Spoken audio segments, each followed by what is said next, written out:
Hey everyone. My name is Emma, and you are listening to Revenge Diaries with Emma.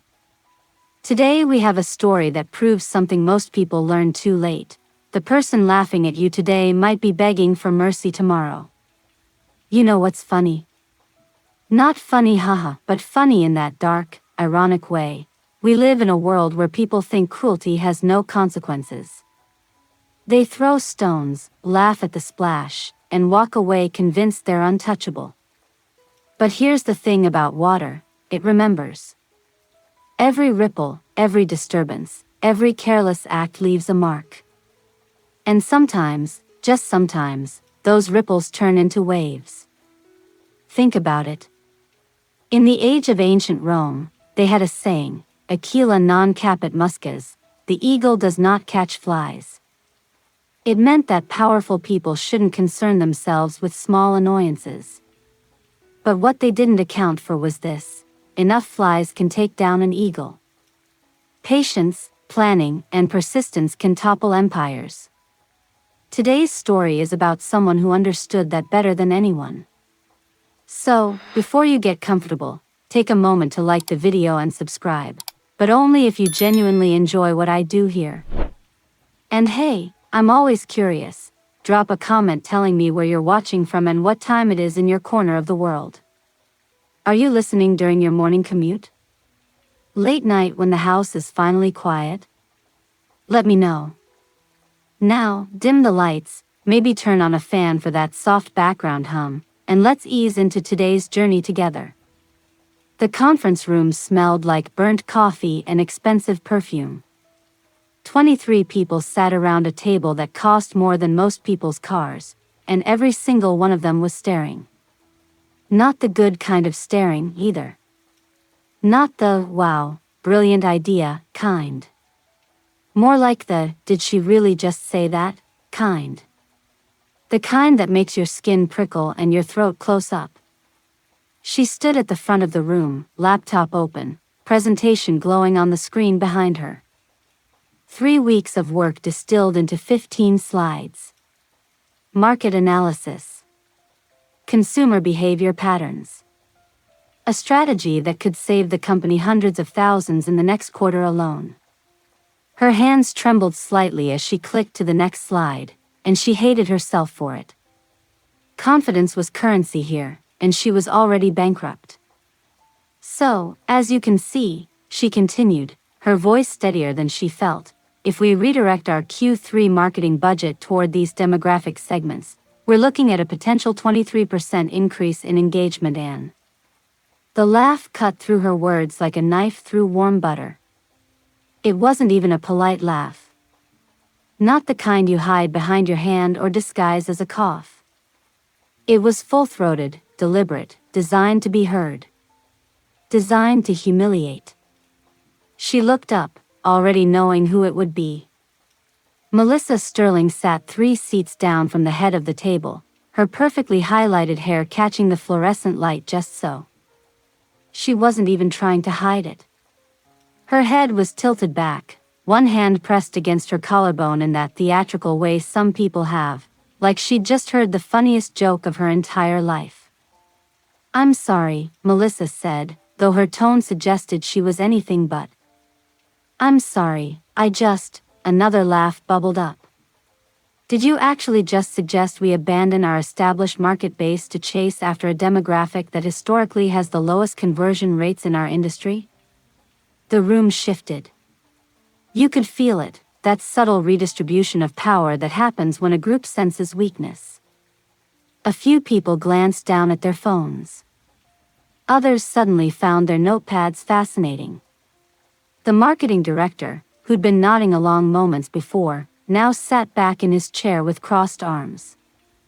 "That's not exactly what she started, but Melissa was already talking over her. No, I want to understand this. You're new, right? Started, 6 weeks ago?" Melissa leaned forward, her smile sharp enough to cut glass. "So you've been here 6 weeks, and you think you understand our customer base better than people who've been building this brand for 5 years?" "I'm not saying that. I'm saying the data shows. The data. Melissa picked up the printed report that had been distributed before the meeting, holding it between two fingers like it might contaminate her. This data, which is based on a sample size so small it's practically anecdotal, and methodology that any first-year statistics student could poke holes through. She felt her face burning.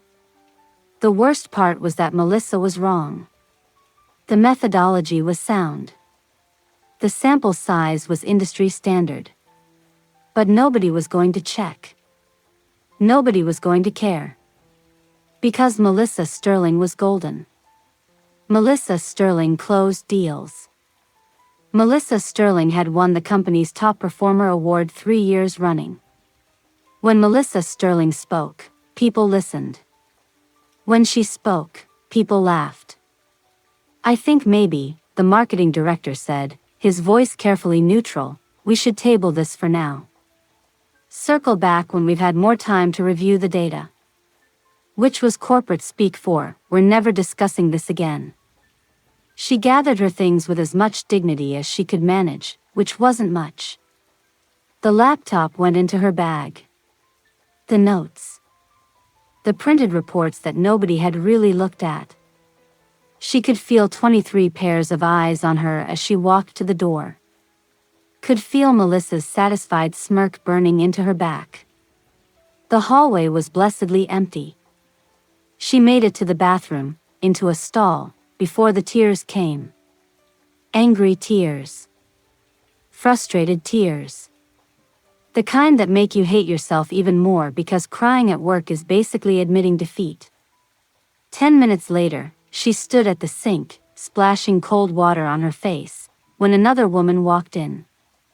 Older, maybe 50, with the kind of face that suggested she'd seen every office drama play out 100 times before. First big presentation, the woman asked, not unkindly. She nodded, not trusting her voice yet. Let me guess.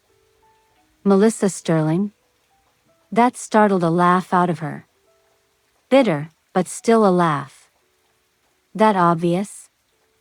Honey, you're the 4th person I've found crying in this bathroom because of her this year.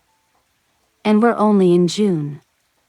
The woman pulled a paper towel from the dispenser, handed it over. She's got a gift for it. Knows exactly where to stick the knife, exactly how to twist it so it looks like she's just asking questions. How does she get away with it? Same way bullies always do. She's good at her job. She makes money. And she's very, very careful about who she targets. The woman's eyes met hers in the mirror. People like you. New. Talented. Threatening. I'm not threatening anyone. You are, though. That presentation? I was in that room. Your idea was solid. Better than solid. It was the kind of thinking this company needs if it wants to stay relevant. And Melissa knows it. She paused at the door. Word of advice? Document everything. Every meeting, every email, every conversation. People like Melissa always slip up eventually. The question is whether anyone's paying attention when they do. Then she was gone, leaving behind the faint scent of lavender perfume and something that felt almost like hope. Back at her desk, she pulled out a notebook. Not her regular work notebook, but a fresh one, purchased on a whim from the office supplies store downstairs. Clean pages. No company logo. Just blank space waiting to be filled. At the top of the first page, she wrote the date.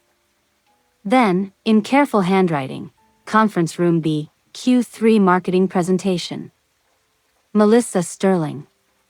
And underneath, she began to write everything she remembered. Every word. Every laugh. Every person who'd looked away. She didn't know yet what she was building. Didn't have a plan, not really. Just an instinct, bone deep and certain, that this was important. That the woman in the bathroom had been right. That people like Melissa always slipped up. They just needed someone to be watching when they did. The next 3 weeks passed in a haze of careful observation and quiet humiliation. She learned quickly that the conference room incident hadn't been an isolated event. It was a pattern.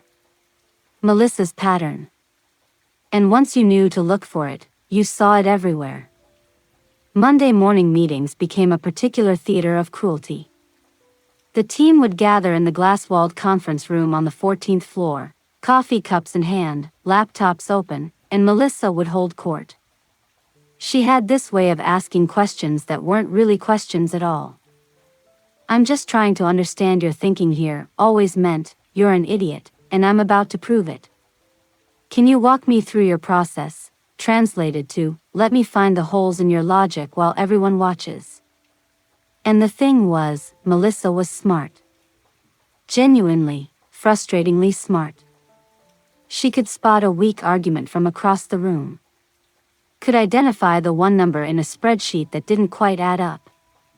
Could take someone's half-formed idea and either polish it into brilliance or dismantle it into rubble, depending on her mood and her audience. The choice of which direction she went seemed to depend entirely on who was presenting. Jake from accounts? His ideas got the polished treatment. Melissa would lean forward, nodding thoughtfully, building on his concepts until they shone. "That's interesting, Jake. What if we took that and applied it to the European market as well? We could potentially double the impact." Jake would leave those meetings walking 6 inches taller, convinced of his own genius, never quite noticing that the idea that got approved was 70% Melissa's additions. But when she presented, when any of the other junior analysts presented, the dismantling treatment came out with surgical precision. She started keeping a log. Not just of what Melissa said, but of the patterns. Who got credit for what? Whose ideas were dismissed in morning meetings only to reappear a week later in Melissa's presentations with slightly different wording? Who got praise? Who got silence? Who got laughed at? The notebook grew heavier. The breaking point came on a Thursday afternoon in late June. The kind of summer day where the air conditioning struggled to keep up and everyone's patience wore thin by 3 o'clock. The senior partners had called an emergency strategy meeting. One of their biggest clients was threatening to walk unless they saw fresh thinking, innovative approaches, something that proved the firm wasn't stuck in 2010. She'd been working on something. Not for the meeting, just for herself. A complete overhaul of how they approached client retention. New software integration, updated communication protocols, a reward system that actually made sense. She'd been building it in the margins of her real work, late nights and early mornings, because it felt important. Because maybe if she solved this problem, if she came up with something truly brilliant, they'd have to see her differently. The meeting was supposed to be senior staff only. She wasn't invited. She was 3 levels below the invitation threshold. But she'd left her laptop in the conference room earlier that day, and when she went to retrieve it around 4 o'clock, the door was ajar. Voices spilled out. She recognized them. The managing partner. The client relations director. Melissa. She should have knocked. Should have waited. But something made her pause, hand on the door, listening. "What we need," the managing partner was saying, his voice heavy with frustration, "is something that shows we understand modern business. That we're not just recycling the same strategies we've been using since the company started." "I might have something," Melissa said. That particular tone in her voice. The one that meant she was about to dazzle someone. "I've been working on a comprehensive client retention program. Complete overhaul of our current system." The notebook in her bag suddenly felt like it weighed 1,000 pounds. "It integrates new CRM software with personalized communication protocols," Melissa continued. And there's a tiered rewards system that incentivizes long-term partnership. I haven't finished polishing it, but the framework is solid. She pushed the door open. 3 heads turned.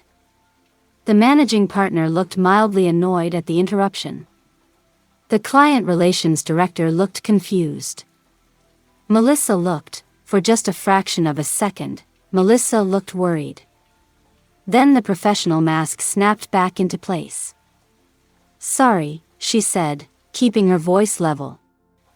"Left my laptop. I'll just grab it and go."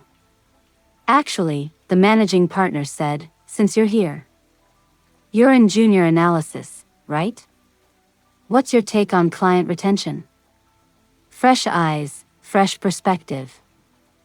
It was a gift. A golden opportunity dropped right into her lap. She could mention her project.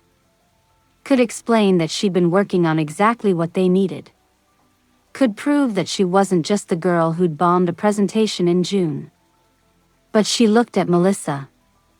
At the way Melissa's shoulders had tensed. At the way her fingers had tightened around her pen. At the calculation happening behind those carefully lined eyes.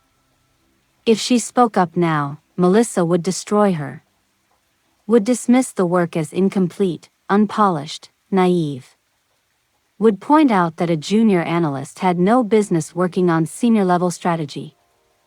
Would make sure that not only did the idea die, but that she looked presumptuous for even bringing it up. So instead, she smiled. "I think Melissa's approach sounds promising. New software integration is definitely the way forward." The words tasted like ash, but she said them anyway. Melissa's shoulders relaxed. Just slightly. Just enough. "Great," the managing partner said, already dismissing her. "Melissa, send me what you have by Monday. Let's see if we can salvage this client relationship." She grabbed her laptop and left. Made it all the way to the parking garage before she let herself react. Sat in her car with the engine off, hands gripping the steering wheel until her knuckles went white. This was different than the presentation. This wasn't just mockery or dismissal. This was theft. Her work. Her ideas. Her late nights and early mornings, about to be packaged up and presented as someone else's brilliance. The worst part? She had no proof. No emails, no documents with her name on them. She'd been working on it privately, building it for herself. There was no way to prove the ideas were hers without looking petty, desperate, like a junior analyst trying to grab credit she didn't deserve. She pulled out her notebook. Added the date. Added every word of the conversation she'd overheard. Added the context, the timeline of when she'd been working on various pieces of the project. It wouldn't hold up in any official capacity, but it was something. Evidence that she'd been watching. Evidence that this was a pattern. That weekend, Melissa sent the proposal to the managing partner. By Monday morning, it was approved. By Tuesday, the senior partners were calling it the most innovative client retention strategy they'd seen in years. By Wednesday, there was talk of Melissa getting early consideration for junior partner. And through it all, she smiled. Congratulated Melissa in the hallway. Said all the right things. But every night, she went home and wrote. Documented. Built her archive of small cruelties and stolen victories. She started noticing other things too. The way Melissa cultivated relationships with senior staff. The way she'd take credit for team successes but distance herself from failures. The way she'd befriend new hires just long enough to mine them for ideas, then freeze them out once she'd gotten what she needed. One evening, she found herself in the break room at 7 o'clock, long after most people had gone home. The cleaning staff was starting their rounds. The same janitor who'd been pushing his cart past her desk every night, an older man with kind eyes and a quiet demeanor. Working late again? He asked, emptying her trash bin. Seems like it's becoming a habit. You and Miss Sterling both. She's always here late. Though she usually spends most of that time on phone calls.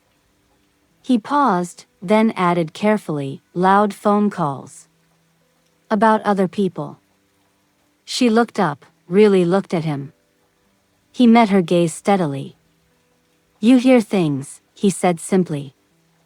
When you clean offices at night. People forget you're there. Forget that voices carry. He moved to the next trash bin. Just thought you should know. You're not the only one she talks about. After he left, she sat in the break room for another 20 minutes, thinking. The janitor heard things. Saw things. He was invisible to people like Melissa, the way all support staff were invisible to people who decided they were important. But invisible didn't mean powerless. It just meant no one was watching them watch. She opened her notebook and started a new section. Not just what Melissa did. But who might have seen her do it. Who else was paying attention? Who else remembered? Because the woman in the bathroom had been right. People like Melissa always slipped up. The question was building a record comprehensive enough that when the slip came, there'd be no way to explain it away. No way to laugh it off. No way to escape. The notebook became her constant companion. Not the obvious kind of companion. She wasn't stupid enough to carry it around the office or pull it out during meetings. That would raise questions, draw attention, mark her as exactly the kind of obsessive junior staffer that people loved to mock.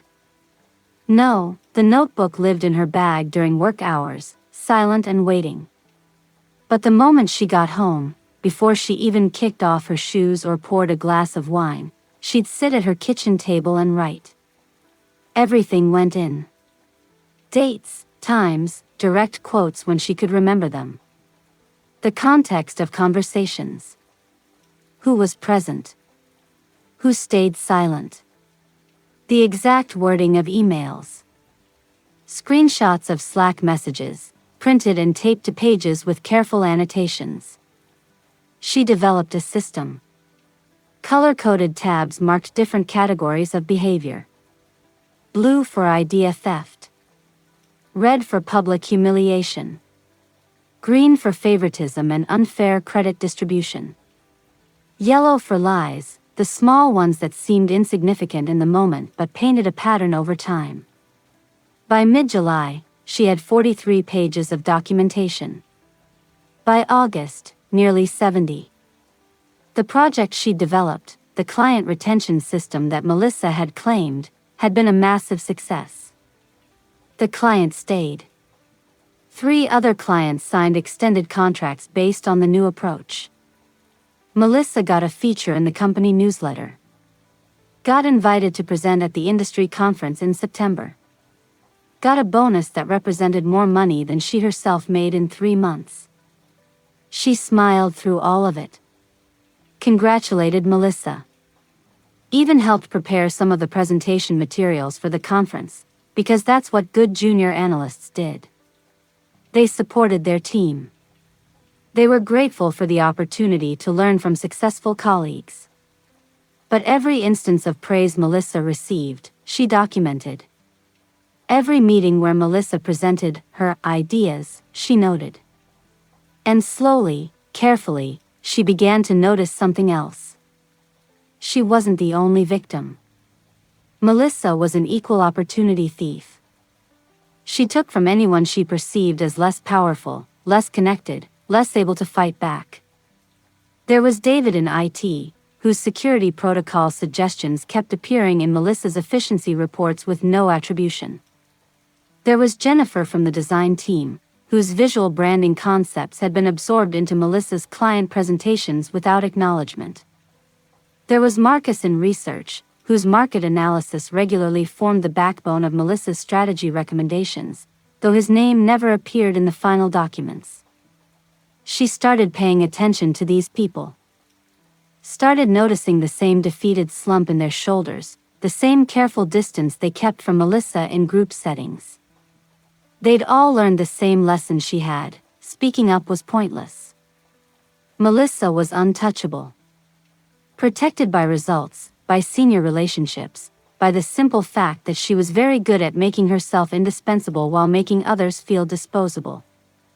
The breakthrough came on a Tuesday in mid-August, in the most unexpected place, the building's loading dock, where she'd gone to get cell signal because her phone was acting up on the 14th floor.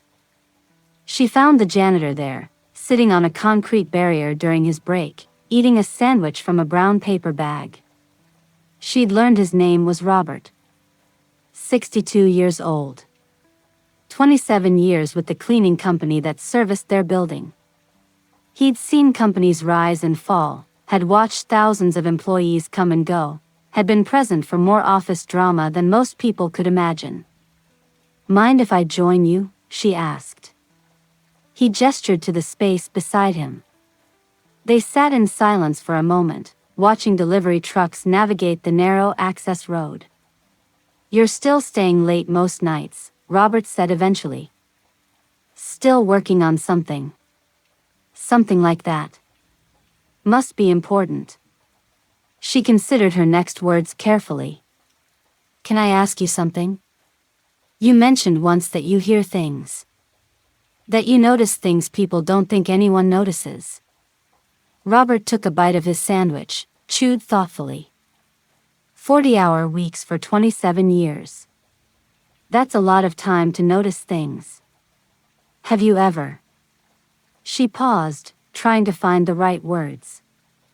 If you saw something wrong happening, something that affected people, would you say something? Even if it meant getting involved in office politics? He was quiet for a long time. A delivery truck rumbled past. Somewhere above them, the sounds of the city carried on the summer air. "I knew a woman once," Robert finally said. 10, maybe 12 years ago. Worked in accounting. Nice lady. Honest. Found some discrepancies in expense reports. Not huge amounts, but consistent. Someone was padding their reimbursements, claiming meals that never happened, trips that were personal but billed as business. Small stuff, but over time it added up. What happened? She reported it through proper channels. Followed every rule. Had documentation, receipts, the whole thing. Robert crumpled up his sandwich wrapper. Person she reported was well liked. Popular. Always knew the right jokes, bought drinks for the right people. Made 6 times what she made. And when it came down to it, management decided they must have just misunderstood the expense policy. Said it was an honest mistake. The accountant got transferred to a different department. Quit 3 months later. The message was clear. Documentation wasn't enough. Being right wasn't enough. You needed leverage, timing, and enough evidence that looking the other way became impossible. But, Robert continued, I also knew a guy in maintenance. This was way back, maybe 15 years ago. He noticed patterns too. Safety violations, mostly. Small things being ignored until they weren't small anymore. He didn't go to management. He kept records. Took photos. And when the safety inspector showed up for a routine check, purely by coincidence, there happened to be a detailed anonymous report waiting in the suggestion box about specific code violations in specific locations. She looked at him sharply. That feels like more than coincidence. Does it? Robert's expression was mild. I wouldn't know. I just clean the offices. But I will say this. Sometimes the right information needs to find its way to the right people at the right time. And sometimes the people who are invisible in a building, well, we know where things are. We know when inspectors visit. We know which filing cabinets have loose locks and which suggestion boxes actually get checked. They sat in silence again, but this time it felt different. Charged with possibility. I should get back to work, she said eventually. Me too. Oh, one more thing. Robert pulled out his phone, older model, cracked screen. You know the building has security cameras in most common areas? Hallways, conference rooms, break rooms. They keep the footage for 90 days, then it recycles. IT department manages it. Guy named Chong Lee. Works the overnight shift usually. Nice kid. Plays a lot of video games at his desk when things are quiet. Why are you telling me this? No reason. Just making conversation. Robert stood, gathered his things. But if someone wanted to, say, verify what times certain people were in certain places, or who was present for certain conversations, well, that information exists. For 90 days, anyway. He walked away, pushing his cleaning cart, just another invisible member of the building's support staff. But she sat there for another 10 minutes, mind racing. She'd been thinking too small. The notebook was good. Documentation was important. But it was her word against Melissa's, her records against Melissa's reputation. It was the accountant from Robert's story all over again, the less powerful person pointing fingers at the popular one. But what if it wasn't just her word? What if there were other voices? What if the invisible people, the ones nobody paid attention to, started paying attention back? What if documentation became corroboration, became a pattern so clear that even willful blindness couldn't ignore it? That night, she created a new section in her notebook. Not just what Melissa did, but a cross-referenced timeline. Dates and times of incidents. Locations. Security camera coverage areas. Email timestamps. Slack message metadata. She started mapping not just the offenses, but the evidence trail that proved they'd happened. 2 days later, she found herself in the break room at 2 in the morning, unable to sleep, working on a presentation that was due the next day. The overnight IT guy was there, heating up leftover Chinese food in the microwave. Rough night, he asked. Young, mid-20s, exactly as Robert had described. The name tag on his laptop bag read, C. Lee. Deadline tomorrow. You? System updates. They only let me run them when everyone's gone. He settled into a chair with his food, pulled out his phone. Hey, you're on the 14th floor, right? Strategic analysis? Junior analyst, yeah. Thought so. I recognize you from the security feeds. I monitor them during updates, make sure nobody's trying to break in or whatever. He scrolled through his phone. You and that blonde woman, Sterling? You guys are always there late. Her pulse quickened. I guess we work similar hours. Not that similar. She's there late, but she's usually on personal calls. You can tell because she closes the door to the smaller conference rooms. Security feeds don't have audio, thank God, but you can see her pacing around. Very animated conversations. He took a bite of lo mein. You actually look like you're working. The feeds don't have audio? Nope. Just video. We keep them for 3 months, then they auto-delete to save server space. Unless something gets flagged for HR or security reasons, then we archive it separately. He looked up from his phone. Why, you thinking about doing something illegal? Because I'm gonna have to report that. She laughed, hoped it sounded natural. No, just curious. Never really thought about how security systems work. Most people don't.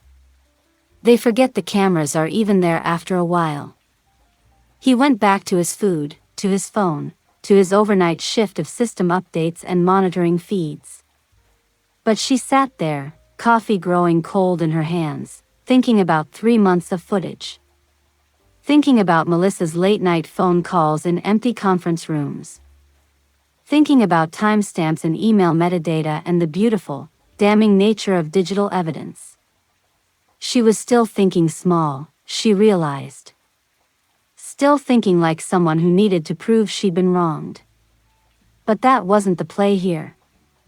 The play was proving that Melissa was a liability. That her behavior represented a pattern of misconduct that could expose the company to legal risk, financial loss, reputational damage. You didn't beat people like Melissa by being right. You beat them by making it more expensive to keep them than to let them go. She opened her notebook to a fresh page and began to write with renewed purpose. This wasn't about revenge anymore, if it ever had been. This was about building a case so airtight, so comprehensive, so professionally damning that when the moment came to present it, there would be no defense. No charming explanation. No laughing it off. Just facts. Dates. Evidence. Patterns.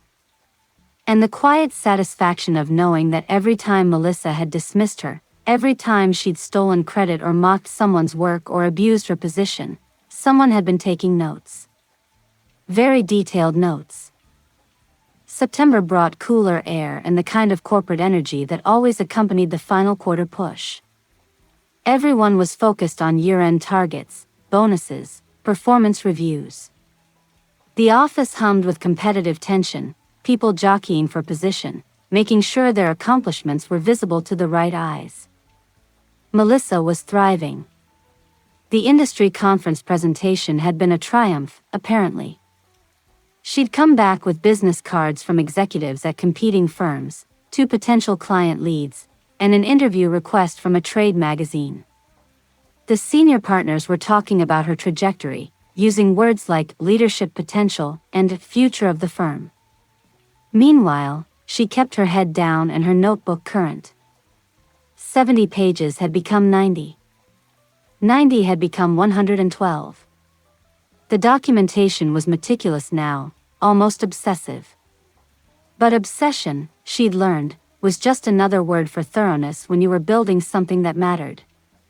The breakthrough with allies came from an unexpected source. His name was Harold, though everyone called him Hal, and he was part of the building's maintenance staff. Older than Robert, probably pushing 70, with the kind of face that suggested a hard life lived with dignity.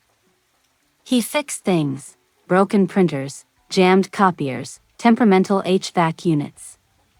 He was in the office constantly but might as well have been invisible for all the attention most people paid him. She'd noticed him because she noticed everyone now. Paid attention to the people who moved through the office spaces without being seen, who had access to rooms and systems and conversations that the official employees took for granted. It was a Wednesday afternoon when Hal knocked on her cubicle wall. She looked up, surprised. Support staff didn't usually seek out junior analysts. "Got a minute?" he asked, voice low. "Of course. Everything okay?" He glanced around, checking who was nearby. Most people were in the weekly strategy meeting. The floor was relatively empty. Robert said you might be someone worth talking to. Someone who pays attention. Her heart rate picked up. Robert from the evening cleaning crew? That's the one. He mentioned you've been documenting some things. Some patterns of behavior. Hal pulled out his own phone, older than Robert's, screen more cracked. "I've been here 32 years. Fixed everything in this building twice over. And I've got something you might want to know about." He pulled up a photo. It took her a moment to understand what she was looking at, a printout of an email, photographed in what looked like a recycling bin. The sender was Melissa Sterling. The recipient was a name she didn't recognize, but the email domain was familiar. One of their competitors. Found it last week, Hal said quietly. Printer in the copy room jammed. Pulled out a bunch of crumpled papers from where they'd gotten stuck in the mechanism. Most of it was garbage, but this one. He scrolled to another photo. Another email. Then another. She prints things, reads them, tears them up and throws them away. But printers are messy. Sometimes they jam. Sometimes pieces get stuck where nobody looks. The emails were innocuous on their surface. Professional correspondence. But the dates were interesting. Late nights, weekends. And the content, vague as it was, suggested ongoing conversations. Discussions about industry trends. Market analysis. Strategic thinking. Why are you showing me this? She asked. Because Robert trusts you. And because 32 years in this building, I've seen a lot of people come and go. Some of them good people who got pushed out by bad people who were better at politics than ethics. He pocketed his phone. I don't know what you're planning. Don't need to know. But if you're building something, if you're trying to hold someone accountable, well, I've got access to things. Maintenance has keys to everywhere. We see the trash before it gets taken out. We fix the machines that break and hold on to things people thought were deleted. This could get you in trouble. I'm 71 years old. I'm retiring in March. Got my pension locked in, got my savings. What are they gonna do, fire me 6 months early? He smiled, showing yellowed teeth. Besides, I don't like bullies. Never have. You're Miss Sterling, she's mean to people. Talks down to the cleaning staff, treats us like we're stupid. Acts like she owns the place. Someone like that needs to learn they don't. After he left, she sat staring at her computer screen without seeing it. This was bigger than she'd thought. Not just workplace misconduct, but potential corporate espionage. Conversations with competitors. Information sharing that could constitute breach of contract, violation of her employment agreement, possibly even trade secret theft. This wasn't just about being mean to colleagues anymore. This was actionable. Fireable. Potentially legally actionable. She added a new section to her notebook. A very careful section, because this information was explosive. She documented where the evidence came from without identifying Hal directly. Noted the dates visible in his photos. Cross-referenced them with Melissa's calendar, with company events, with client meetings. The pattern that emerged was damning. Melissa was having ongoing conversations with someone at Hartwell and Associates, their largest competitor. The timing coincided with several incidents where their firm had lost bids they'd been expected to win. Where clients had unexpectedly chosen to go with Hartwell instead. Where their strategic approaches had somehow been anticipated and countered before they'd even been formally proposed. She couldn't prove causation. Not yet. But the correlation was striking. And in her experience, when it came to corporate misconduct, correlation was usually enough to trigger an investigation. Once an investigation started, once people began looking closely, other things tended to surface. The second ally came 2 weeks later, and this one she'd been cultivating carefully. Chong Li from Overnight IT had started acknowledging her during her late nights at the office. They'd progressed from polite nods to brief conversations to, eventually, him showing her some of the games he played during slow hours. Can I ask you something? She said one night in early October, after they'd spent 20 minutes discussing the mechanics of some role-playing game she'd never heard of. Purely hypothetically. Chong looked up from his screen, interested. Hypothetically is my favorite way to discuss things. If someone wanted to verify what time certain people were in certain parts of the building, over a period of time, could they do that? Using security footage? Hypothetically? Sure. We've got timestamps on everything. Motion sensors log when doors open. Security feeds show who went where. I mean, it's not like we're tracking individual movements constantly, but we could pull data for specific locations and times. He leaned back in his chair. Why, you writing a mystery novel or something? Something like that. And hypothetically, if someone noticed patterns in when and where someone was having private conversations, could they pull footage from those times? Again, hypothetically, yes. But footage auto-deletes after 90 days. Unless someone flags it for retention. He studied her face. You're not hypothetically asking about this, are you? You're actually asking. She considered lying. Considered backing off. But Chang had been kind to her. Had treated her like a peer, not a junior nobody.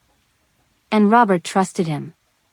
I'm documenting some concerning behavior, she said carefully. Someone in a position of power who's been taking advantage of that position. I want to make sure that if it ever needs to be addressed, there's evidence beyond just testimonial. Melissa Sterling? She must have shown her surprise because he laughed. Come on. I see everything that happens in this building after midnight. I've watched her take calls in empty conference rooms, print things and immediately shred them, stay late and accomplish nothing except personal business. I've seen her steal food from the communal fridge with other people's names on it, for God's sake. Like, who does that? He pulled up something on his computer. I can't officially give you access to security feeds. That would be a massive violation. Could lose my job, possible legal issues. Her heart sank. I understand. But, he continued, I can tell you that if someone were to file a formal complaint with HR, and if that complaint referenced specific dates and times, HR would have to request footage review as part of their investigation. And once footage is requested for an investigation, it gets flagged and archived. Permanently. Even if the investigation goes nowhere, that footage is retained. So if someone had a list of dates and times and locations, HR would have to pull everything. And once it's pulled and archived, well, it exists. Forever. In case there are ever future questions.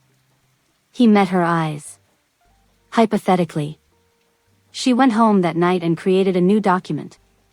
Not in the notebook, this needed to be digital, formal. She titled it, Preliminary Documentation of Workplace Concerns, and began compiling a timeline. Every incident she documented, cross-referenced with dates, times, and locations. Every instance of credit theft, every public humiliation, every pattern of favoritism. And then she added something new, a list of specific dates and times when security footage would show Melissa engaging in suspicious behavior. Private calls in conference rooms during work hours. Late-night printing sessions followed by shredding. Meetings that weren't on any official calendar. She didn't have to prove what was in those calls or on those printouts. She just had to establish the pattern. Create enough questions that an investigation became necessary. And once an investigation started, once HR began pulling footage and interviewing people and reviewing records, the weight of accumulated evidence would do the rest. The beautiful thing about building a comprehensive case was that it became self-sustaining. Each piece of evidence pointed to another. Each witness suggested another witness. Each timeline revealed another pattern. It was like pulling one thread and watching an entire tapestry unravel. By mid-October, she had a network. Robert noticed things during evening cleaning. Hal found things in broken printers and recycling bins. Chang documented digital footprints and understood the security systems. And she tied it all together, cross-referenced it, built it into something coherent and damning. None of them were obvious. None of them drew attention. They were the invisible infrastructure of the building, the people who made everything work but nobody really saw. And that invisibility made them powerful in ways that Melissa, for all her political savvy, had never considered. Because when you spend your whole life being looked through instead of looked at, you learn to see things other people miss. You learn to notice. You learn to remember. And when someone finally asks if you've been paying attention, you learn to speak up. The announcement came on a crisp Monday morning in late October. The kind of morning where you could smell winter approaching, where people wore sweaters for the first time since April and the office felt somehow cozier, more intimate. The managing partner sent out a company-wide email at 9:15. Subject line, organizational updates and team expansion. She read it at her desk with her coffee growing cold, each word landing like a small punch to the gut. We are pleased to announce the promotion of Melissa Sterling to Team Lead of Strategic Client Development. Melissa has demonstrated exceptional vision, leadership, and innovative thinking. Her recent success with our client retention initiative and her outstanding performance at the September Industry Conference have set a new standard for excellence. Please join us in congratulating Melissa as she takes on this expanded role. Around the office, people were already gathering at Melissa's desk. Handshakes, congratulations, someone had brought in pastries. Melissa stood at the center of it all, gracious and humble, saying all the right things about being excited for the opportunity and looking forward to mentoring the team. She watched from her cubicle, face carefully neutral. Watched Melissa accept praise for the client retention initiative that had been her own late nights, her own research, her own innovation. Watched her colleagues celebrate someone who'd built her success on stolen work and systematic cruelty. The worst part was that Melissa deserved it, in a way.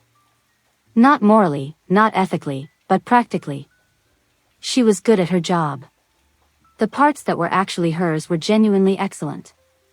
She closed deals, cultivated clients, presented beautifully. If she'd just done that, just excelled at her own work without stealing from others and destroying them in the process, no one would have begrudged her this promotion. But that wasn't who Melissa was. And the promotion wouldn't change her. It would empower her. Give her more authority, more access, more opportunity to take what wasn't hers and crush anyone who might threaten her position. She pulled out her notebook during lunch, sitting alone in the small park across from their building. Added the date, the promotion announcement, the specific language about the client retention initiative. Cross-referenced it with her earlier documentation about the development of that system, the timeline of when she'd been working on it, the conversations she'd overheard. The promotion was actually helpful, she realized. It raised the stakes. Made Melissa more visible, more scrutinized. And it meant that when the fall came, because it would come, she was certain of that now, the impact would be greater. The company wouldn't just be disciplining a successful mid-level employee. They'd be dealing with someone they'd just publicly promoted, someone they'd held up as an example of their values. The optics of that would be devastating. 2 weeks after the promotion, the real impact began to show. Melissa called a team meeting to outline her vision for the strategic development group. She stood at the front of the conference room, polished and professional, and laid out a plan that sounded impressive until you realized it was a patchwork of other people's ideas stitched together. There was David's security protocol integrated into client communication standards. Jennifer's branding concepts reframed as strategic positioning guidelines. Marcus's market analysis methodology renamed comprehensive assessment framework.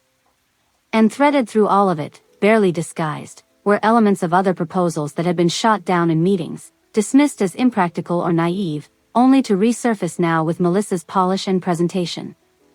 I'll be conducting one-on-ones with each team member over the next 2 weeks, Melissa announced. I want to understand your individual strengths, your goals, where you see opportunities for growth. This is a fresh start for all of us. A chance to really excel. The one-on-one started the following Monday. She watched people go into Melissa's new office. She had an office now, with a door and a window, and emerge looking deflated. By Wednesday, the pattern was clear. Melissa was mining them. Asking about projects they were working on, ideas they were developing, challenges they were facing. Framing it as mentorship and support, but really just gathering intelligence, stockpiling material for her next big presentation. When her turn came on Thursday afternoon, she was ready. Thanks for meeting with me, Melissa said, all warmth and professional interest. I know we got off to a rocky start back in June. I hope we can move past that. I really want to support your development here. I appreciate that, she said, keeping her tone neutral and pleasant. So tell me what you're working on. What excites you? Where do you see opportunities for innovation in our client approach? It was so transparent. So obvious. But Melissa had done this successfully for years because most people wanted to believe in the best version of the story. Wanted to think their boss was genuinely interested, genuinely supportive. Wanted the mentorship to be real. She fed Melissa exactly what she wanted. Talked about a project she'd been developing, completely fictional, but plausible enough. A new approach to client onboarding that focused on psychological engagement patterns and behavioral economics. She even had a few slides prepared, professional looking but ultimately meaningless. Melissa's eyes lit up. This is really interesting. Could you send me what you have? I'd love to review it more thoroughly, maybe provide some feedback. Absolutely. I'll get that to you by end of day. She sent the materials over at 4:30. Pristine, professional, completely useless. The kind of thing that sounded smart in a meeting but would fall apart under any serious scrutiny. It was bait. Carefully crafted, deliberately flawed bait. And that evening, sitting at her desk after most people had gone home, she opened her notebook and added a new entry. October 29th. One-on-one meeting with MS presented fictional client onboarding framework.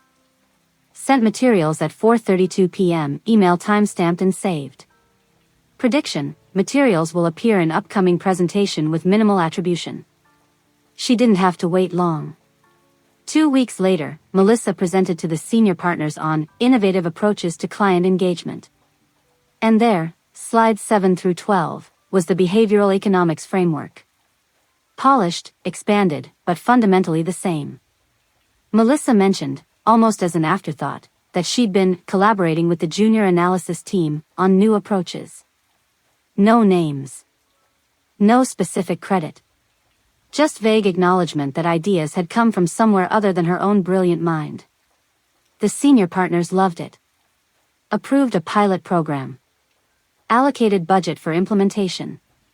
She documented everything. The original meeting. The email timestamp. The presentation date. The specific slides. The lack of attribution. And then she did something new. She began circulating questions. Not accusations, just questions. Carefully casual inquiries to the right people. Hey, did you happen to catch Melissa's presentation last week? That behavioral economics stuff was interesting. Do you know where that research came from originally? I noticed the client onboarding framework in the new initiative. Was that developed internally or did we bring in a consultant?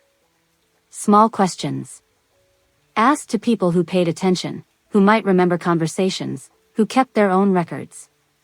Planting seeds of curiosity, of doubt. Not enough to accuse, just enough to make people start noticing patterns they'd previously overlooked. By mid-November, something had shifted. She could feel it in the break room conversations, in the way people looked at Melissa in meetings. Nothing overt. Nothing actionable. Just a subtle change in temperature. People were paying attention now. Asking questions. Noticing when Melissa presented something that sounded familiar, that echoed a conversation from weeks earlier, that resembled someone else's half-formed proposal. The invisible network was working.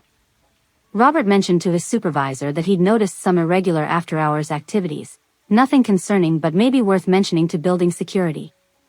Hal fixed a printer and happened to comment to the office manager about the unusual volume of shredded material coming from certain areas. Chang ran routine system maintenance and documented, purely for technical purposes, the patterns of after-hours access to sensitive file servers. None of it was accusatory. None of it pointed fingers. It was just information, flowing through proper channels, creating a background hum of documentation and mild concern. And through it all, Melissa remained golden. Untouchable. Thriving in her new role. Landing new clients. Making the partners happy. The behavioral economics pilot program was showing early positive results, not because the framework was sound, but because any new attention to client onboarding would show some improvement. Melissa took full credit, naturally. She watched it all with the patience of someone who understood that the best traps take time to set. You don't catch a fox by chasing it. You study its patterns. Learn its routes. Identify where it feels safest, where it lets its guard down. And then you wait. Because the thing about people who get away with bad behavior for years is that they get comfortable. They get sloppy.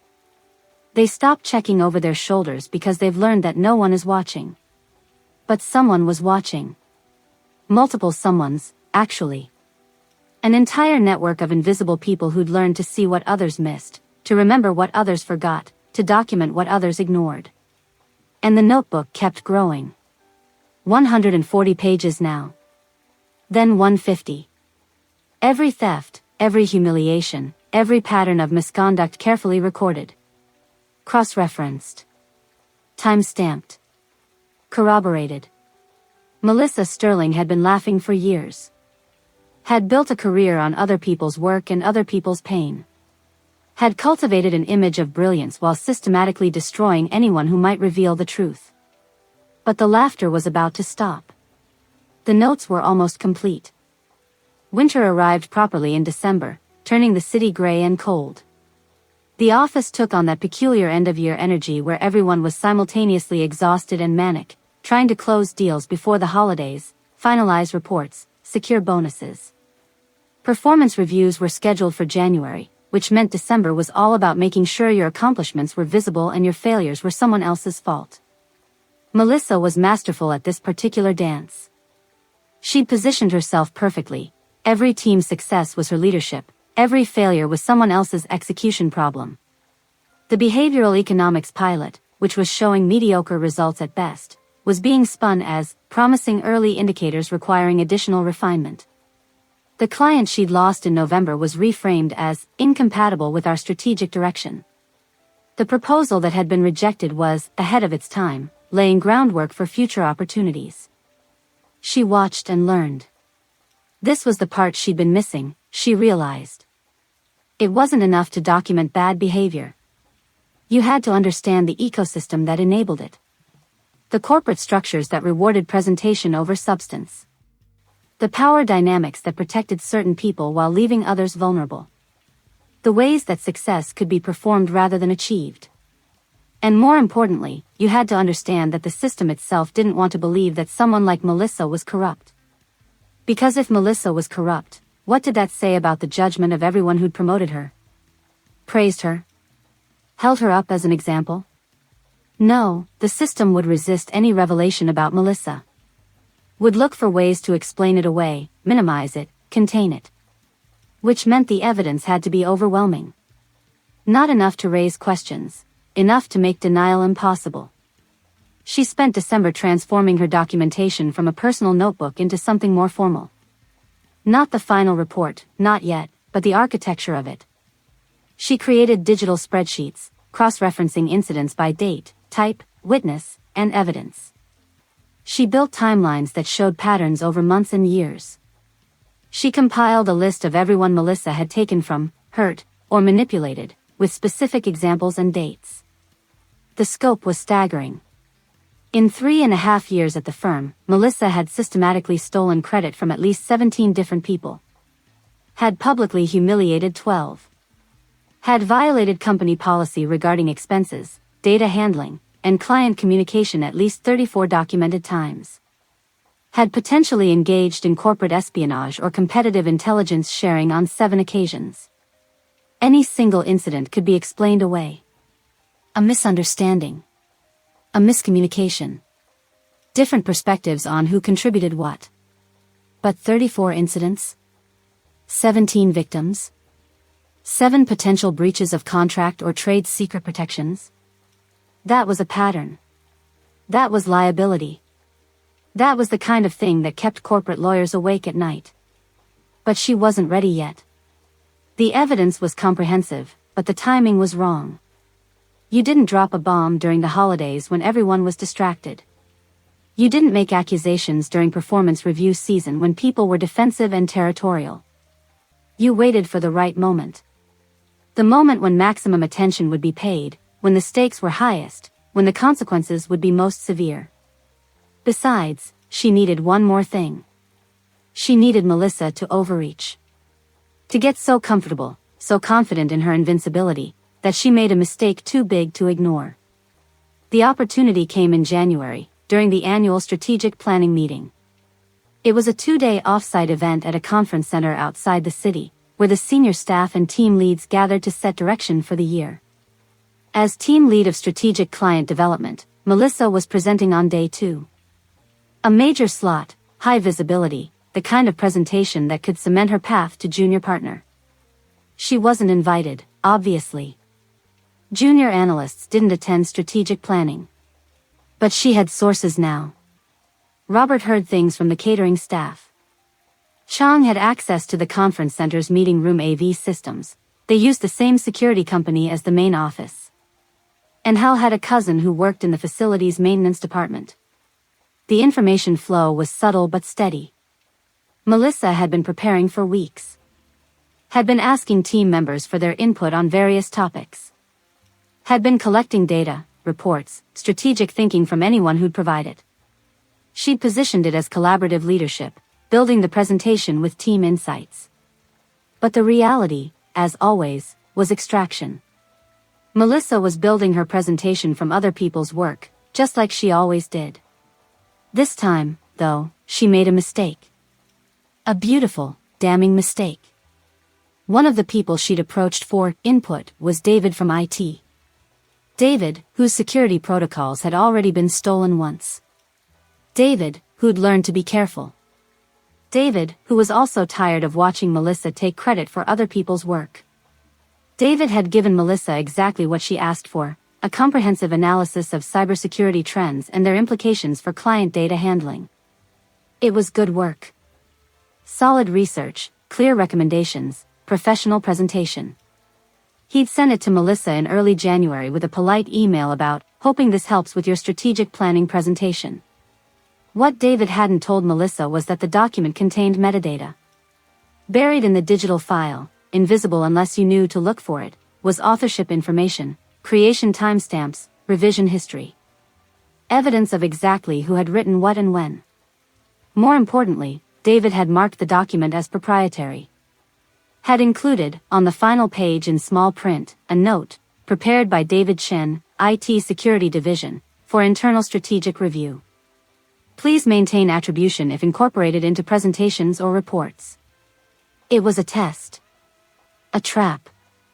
A way to prove, definitively, whether Melissa would give credit where it was due or steal the work and claim it as her own. She didn't know about David's plan until he told her, sitting in the break room 3 days before the strategic planning offsite. He slid into the chair across from her, voice low. Robert said you're someone who pays attention to patterns. Robert talks too much, she said, but she was smiling slightly. Robert talks exactly the right amount. Look, I know you've been documenting things.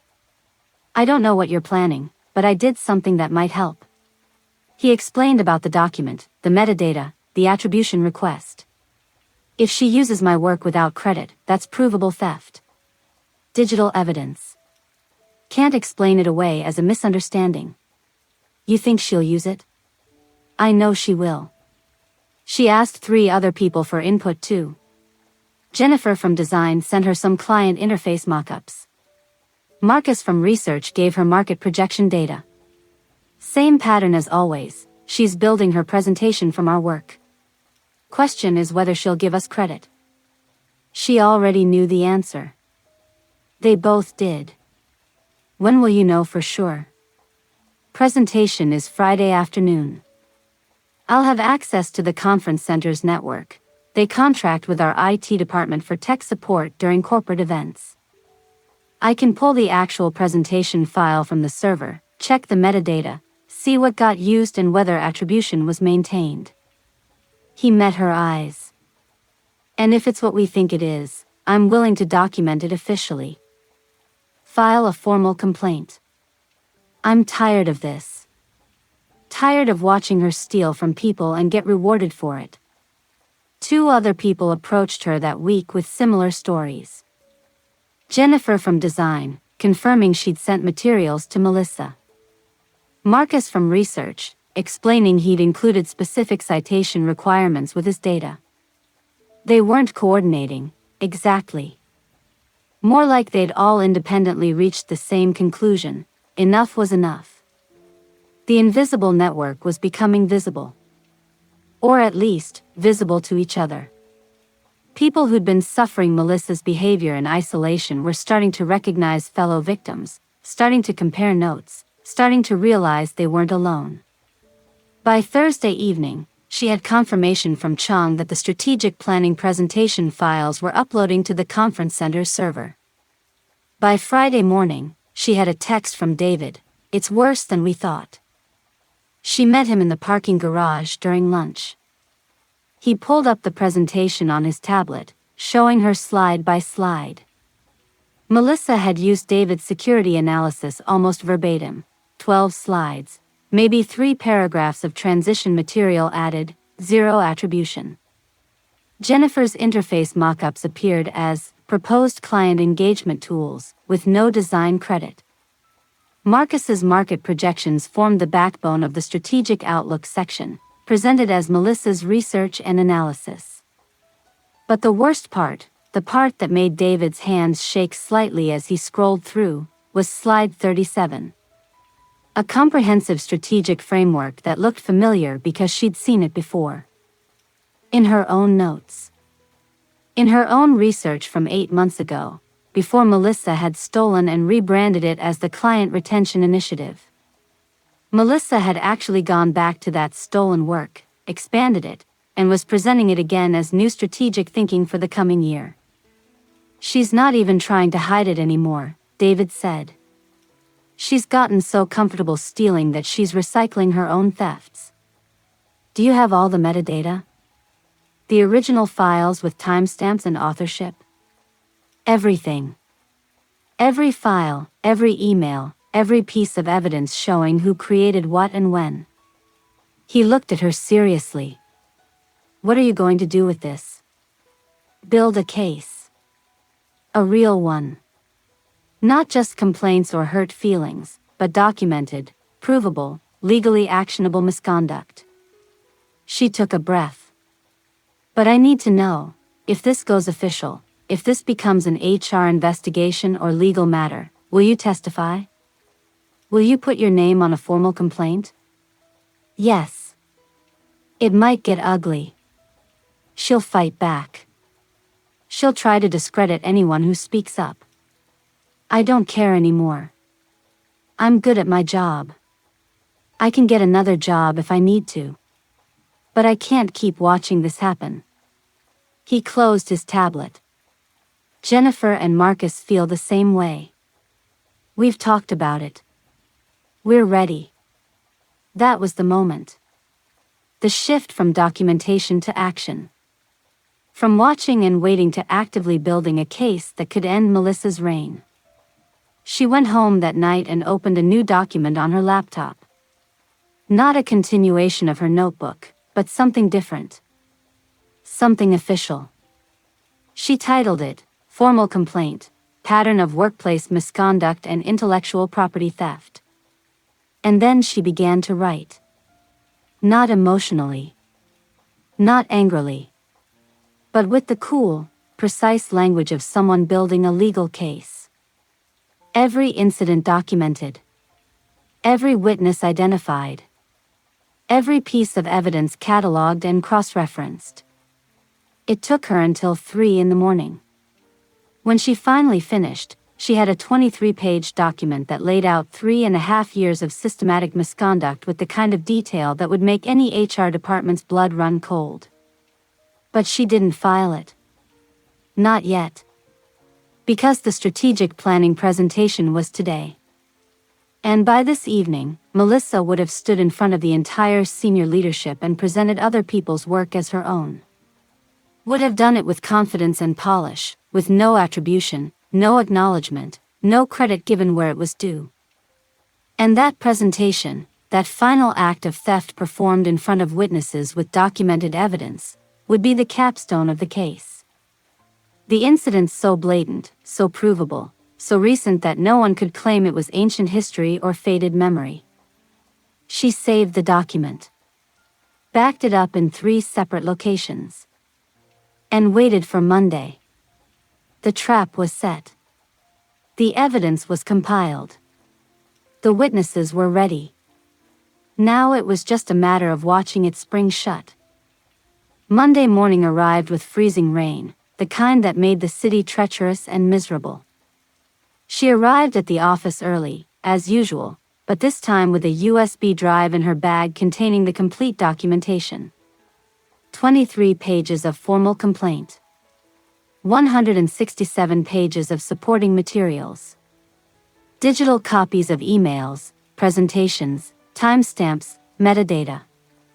Witness statements from David, Jennifer, and Marcus, all carefully drafted and signed over the weekend. The office was buzzing with energy from the strategic planning offsite. People clustered in the break room, discussing presentations, dissecting decisions, speculating about what the new strategic direction meant for budgets and bonuses. And at the center of it all, inevitably, was Melissa. She'd apparently been brilliant on Friday. Visionary, someone said. Exactly the kind of forward thinking we need, said someone else. The senior partners had been impressed. There was already talk of accelerating her path to junior partner, possibly as early as next quarter. She listened to it all with a calm that surprised her. A year ago, this would have destroyed her. Would have felt like watching injustice triumph, like proof that the world rewarded thieves and punished honest people. But now she understood that this was actually perfect. The higher Melissa rose, the farther she had to fall. The more the company invested in her, the more catastrophic the revelation of her misconduct would be. By 10 o'clock, the post-offsite euphoria had settled into normal Monday routine. She waited until 11, when she knew HR would be settled into their day, and then she sent an email. Professional, brief, requesting a confidential meeting to discuss workplace concerns. She attached nothing, explained nothing. Just requested the meeting. The response came back within 20 minutes. Tuesday at 2 o'clock. Conference Room C. A representative from HR and a representative from legal would be present. Legal. That was interesting. That suggested they were taking this seriously before even knowing what this was. Or maybe it was standard protocol. Either way, it meant the people in that room would have the authority to act, not just the obligation to listen. She spent the rest of Monday and all of Tuesday morning preparing. Not the documentation, that was ready. But herself. She rehearsed how she'd present the information. Practiced keeping her voice steady, her emotions controlled. This couldn't be about hurt feelings or personal grievances. It had to be about policy violations, legal liability, risk to the company. Those were the languages that corporations understood. Tuesday at 1:45, she gathered her materials. The USB drive. A printed copy of the formal complaint. A single-page summary of the key issues in bullet points, because busy executives appreciated brevity. She stopped in the bathroom first, checked her reflection. Professional. Calm. Credible. Conference Room C was on the 3rd floor, in the administrative wing. More private than the main floor conference rooms, with frosted glass that obscured views from the hallway. She arrived exactly at 2 o'clock. 3 people were waiting. Margaret Walsh from HR, mid-50s, with the kind face of someone who'd seen every workplace drama imaginable and maintained humanity despite it. Richard Pembroke from legal, early 40s, sharp-eyed and analytical. And unexpectedly, James Chin, one of the senior partners. That changed the calculation. A senior partner's presence meant this was being taken seriously at the highest levels. It also meant the stakes were higher. Senior partners didn't waste time on trivial complaints. "Thank you for meeting with me," she said, settling into a chair across from them. "Of course," Margaret said warmly. "Your email mentioned workplace concerns. Can you elaborate?" She slid the single-page summary across the table. 3 copies, one for each of them. I've been documenting a pattern of workplace misconduct over the past 18 months. The behavior includes systematic intellectual property theft, violations of attribution and credit policies, potential breach of confidentiality agreements, and creation of a hostile work environment through deliberate humiliation of colleagues. Richard's eyebrows went up. James leaned forward. Margaret's expression remained neutral, but her attention sharpened. These are serious allegations, Richard said carefully. Who are we discussing? Melissa Sterling. The temperature in the room dropped about 10 degrees. James sat back slightly. Richard and Margaret exchanged a glance. You understand, James said, his voice measured, that Miss Sterling is one of our most successful team leads.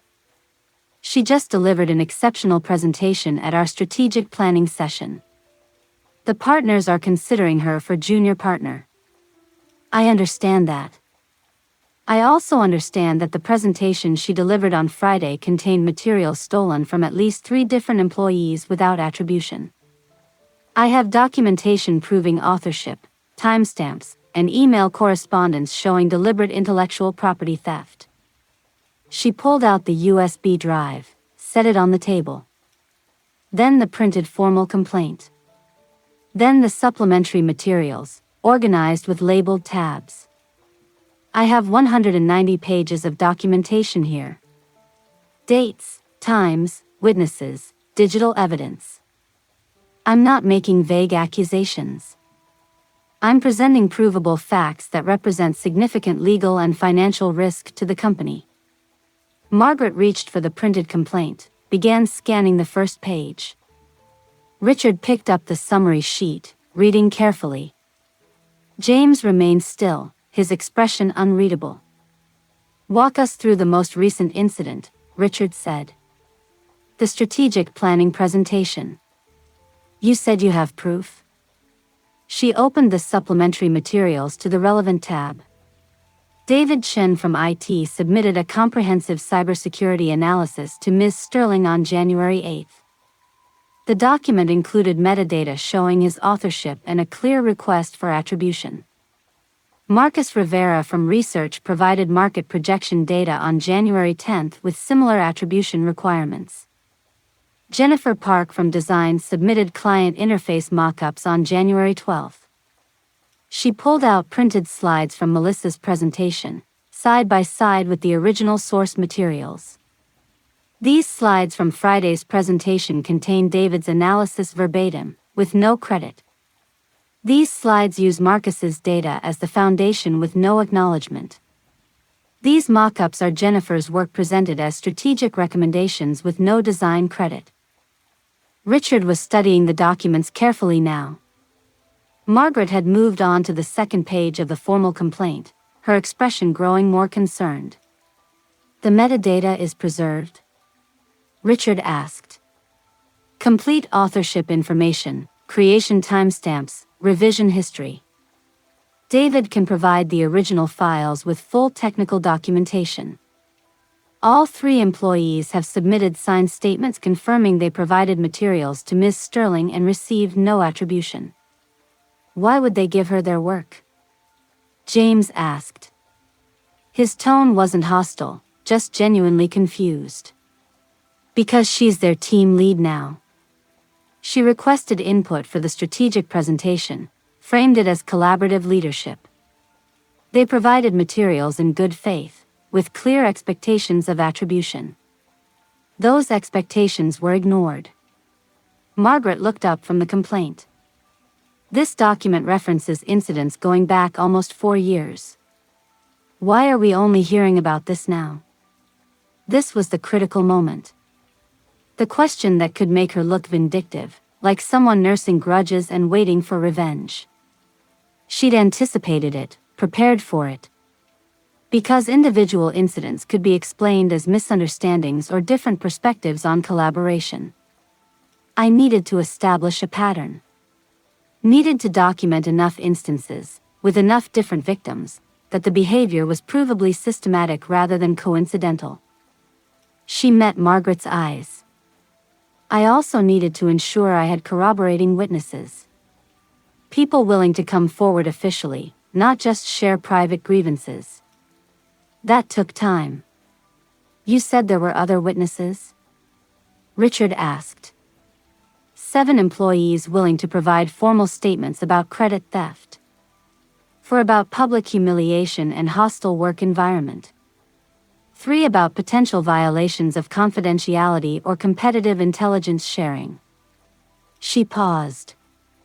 And several members of support staff who've documented irregular behavior, after-hours shredding of documents, suspicious printing patterns, private communications with competitors during work hours.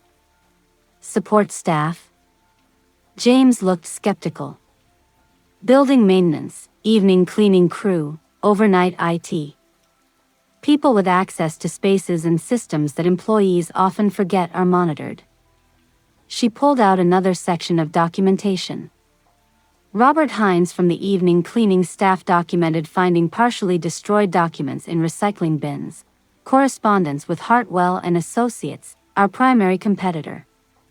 Harold Martinez from maintenance retrieved similar materials from a jammed printer. Chang Li from IT can provide logs showing patterns of after-hours access to confidential client files with no legitimate business justification. The room was silent for a long moment. Margaret had gone pale. Richard was making notes rapidly. James was staring at the documents spread across the table like they might be radioactive. This is... Margaret started, then paused. This is extremely serious. If even half of these allegations are substantiated, we're looking at major policy violations. Potentially legal issues. The confidentiality breaches alone could be grounds for termination, Richard said quietly. If she's been sharing strategic information with competitors, that's breach of contract. Possible trade secret theft. The company could face client lawsuits if this became public. We just promoted her, James said, more to himself than to anyone else. We just held her up as an example.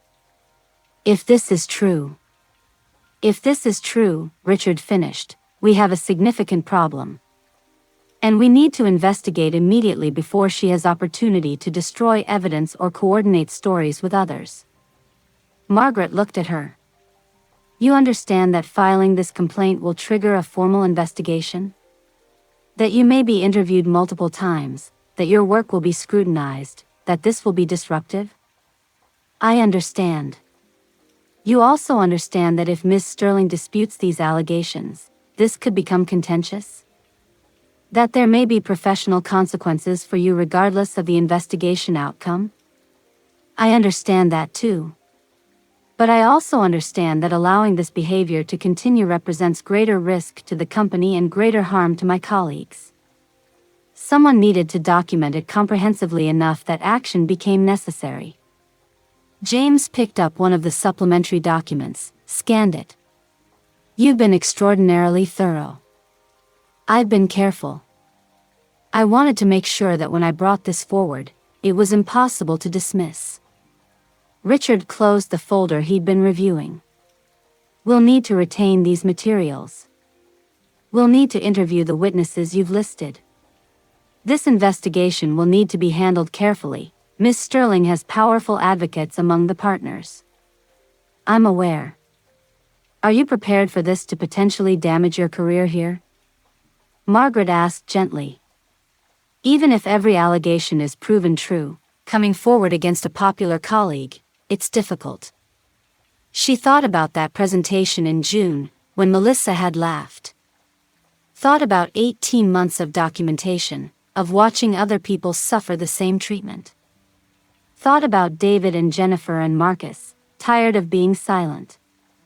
Thought about Robert and Harold and Chang, invisible people who'd finally been seen. My career isn't worth protecting if it means watching this continue, she said simply. Someone had to take notes. Someone had to pay attention. That person was me. Margaret nodded slowly. All right. We'll begin the investigation immediately. We'll need you to remain available for follow-up questions. And... She hesitated. I need to be clear. This investigation will be confidential. You cannot discuss it with other employees, including the witnesses you've listed. We'll contact them separately. I understand. And until the investigation concludes, both you and Ms. Sterling will continue in your current roles. We can't take action based on allegations alone, no matter how well documented. That was disappointing but expected. The wheels of corporate justice turned slowly. But at least they were turning. The meeting concluded with handshakes and careful professionalism. She left the materials with them, kept digital backups, of course, but gave them the originals. Walked back to her desk on the 14th floor feeling lighter somehow, despite knowing that the difficult part was just beginning. Melissa was at her desk, on the phone, laughing about something. Completely unaware that 3 floors down, 3 people were reviewing documentation that would end her career. She sat down at her own desk, opened her email, and got back to work. The trap had sprung. Now it was just a matter of watching it close. The investigation began quietly, as these things always did. No announcements, no drama, just people being called into private meetings and emerging tight-lipped and tense. David was interviewed on Wednesday. Jennifer on Thursday. Marcus on Friday morning. She watched them return to their desks with the careful neutrality of people who'd been told to discuss nothing with anyone. Melissa noticed, of course. You didn't get as far as Melissa had without developing keen political instincts. By Friday afternoon, she was asking questions. Casual, probing questions designed to seem like normal managerial concern. David, everything okay? Saw you were out for a couple hours yesterday. Just some administrative stuff. All good. Nothing I should know about? Nope. Just routine. Melissa's smile didn't waver, but her eyes sharpened. She was sensing something, some disturbance in the carefully controlled environment she'd cultivated. She just didn't know what yet. The beautiful thing about corporate investigations was that they were designed to protect the company, not the accused. HR wasn't Melissa's advocate. Legal wasn't on her side. They were there to assess risk, to determine whether keeping Melissa was more expensive than letting her go. And with every interview, with every piece of evidence they reviewed, that calculation was shifting. She was called back for a follow-up meeting on Monday. Same conference room, same 3 people, but the atmosphere had changed.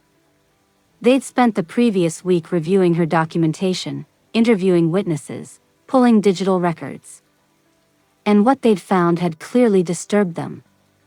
We need to discuss the materials from Harold Martinez, Richard said without preamble. The documents retrieved from the broken printer. The correspondence with Hartwell and Associates. What about them? We've pulled Melissa Sterling's email records.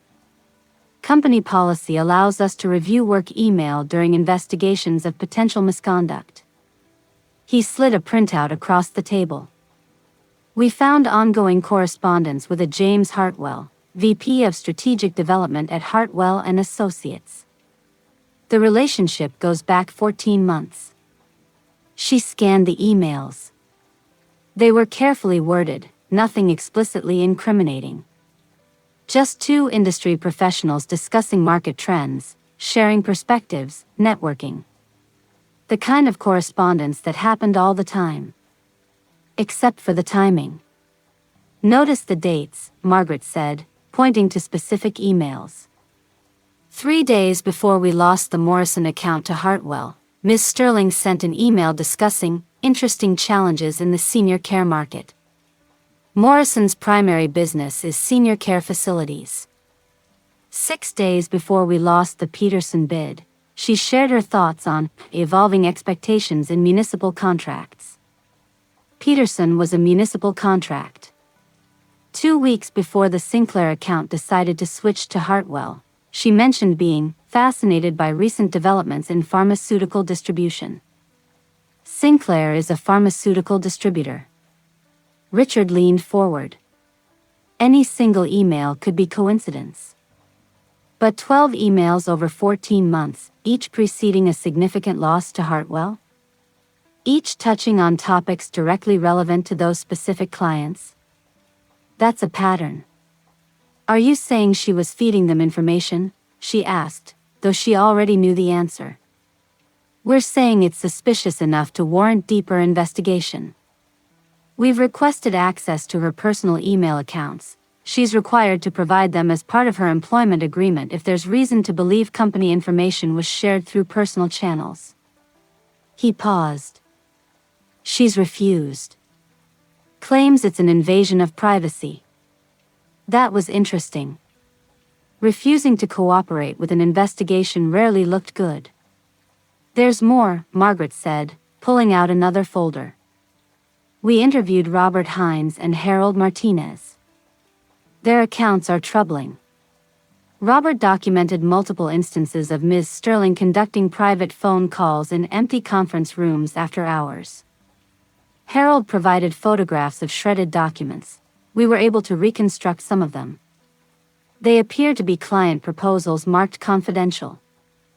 Why would she shred client proposals? Why would she print them at all, given that everything is digital?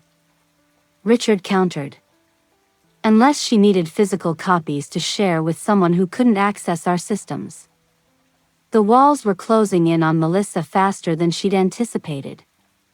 The investigation had uncovered things even she hadn't known about, patterns her documentation had pointed toward but couldn't prove.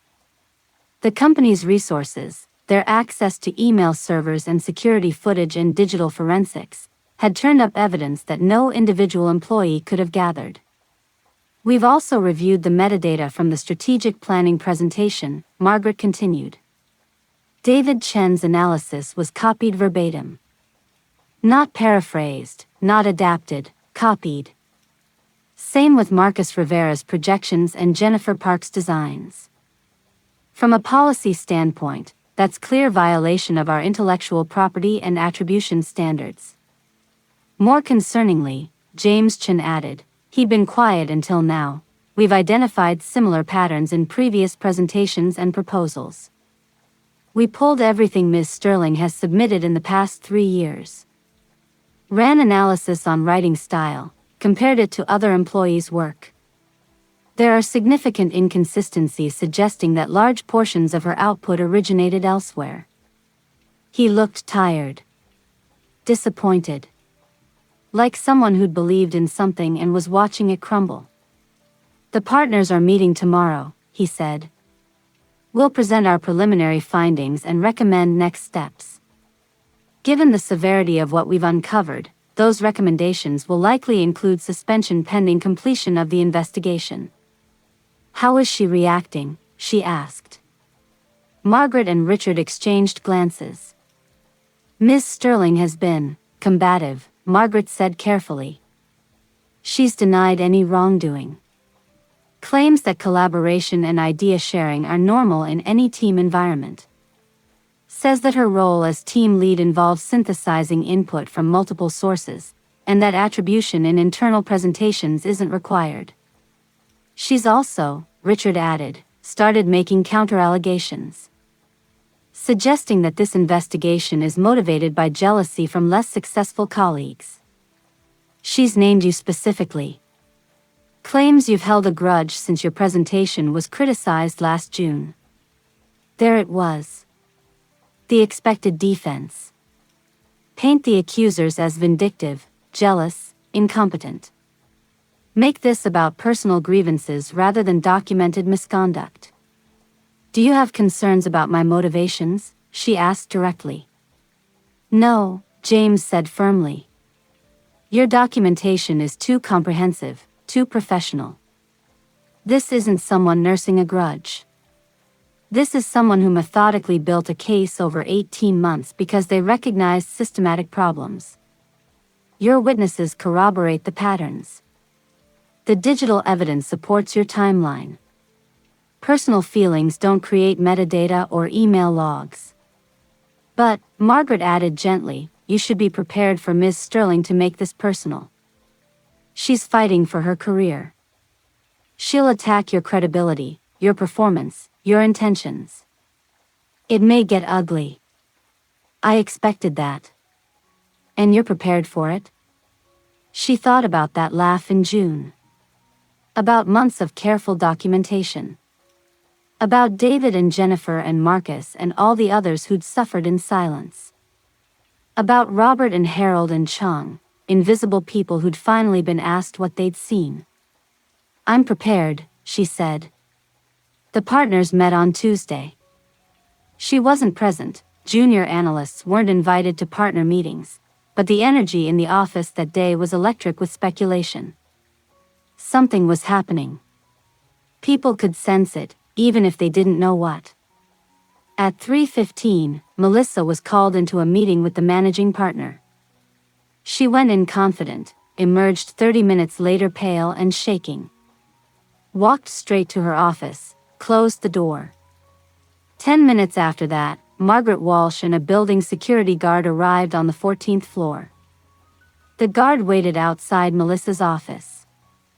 Margaret knocked, entered, closed the door behind her. The frosted glass obscured details, but you could see shapes, movement. The conversation lasted maybe 5 minutes. When Margaret emerged, she was carrying Melissa's laptop and phone. Company property, surrendered during suspension. The security guard escorted Melissa to her desk, watched while she gathered personal items. A photo frame. A sweater from the coat rack. The expensive pen she'd gotten as a gift from a client. The office had gone silent. Everyone watching, pretending not to watch.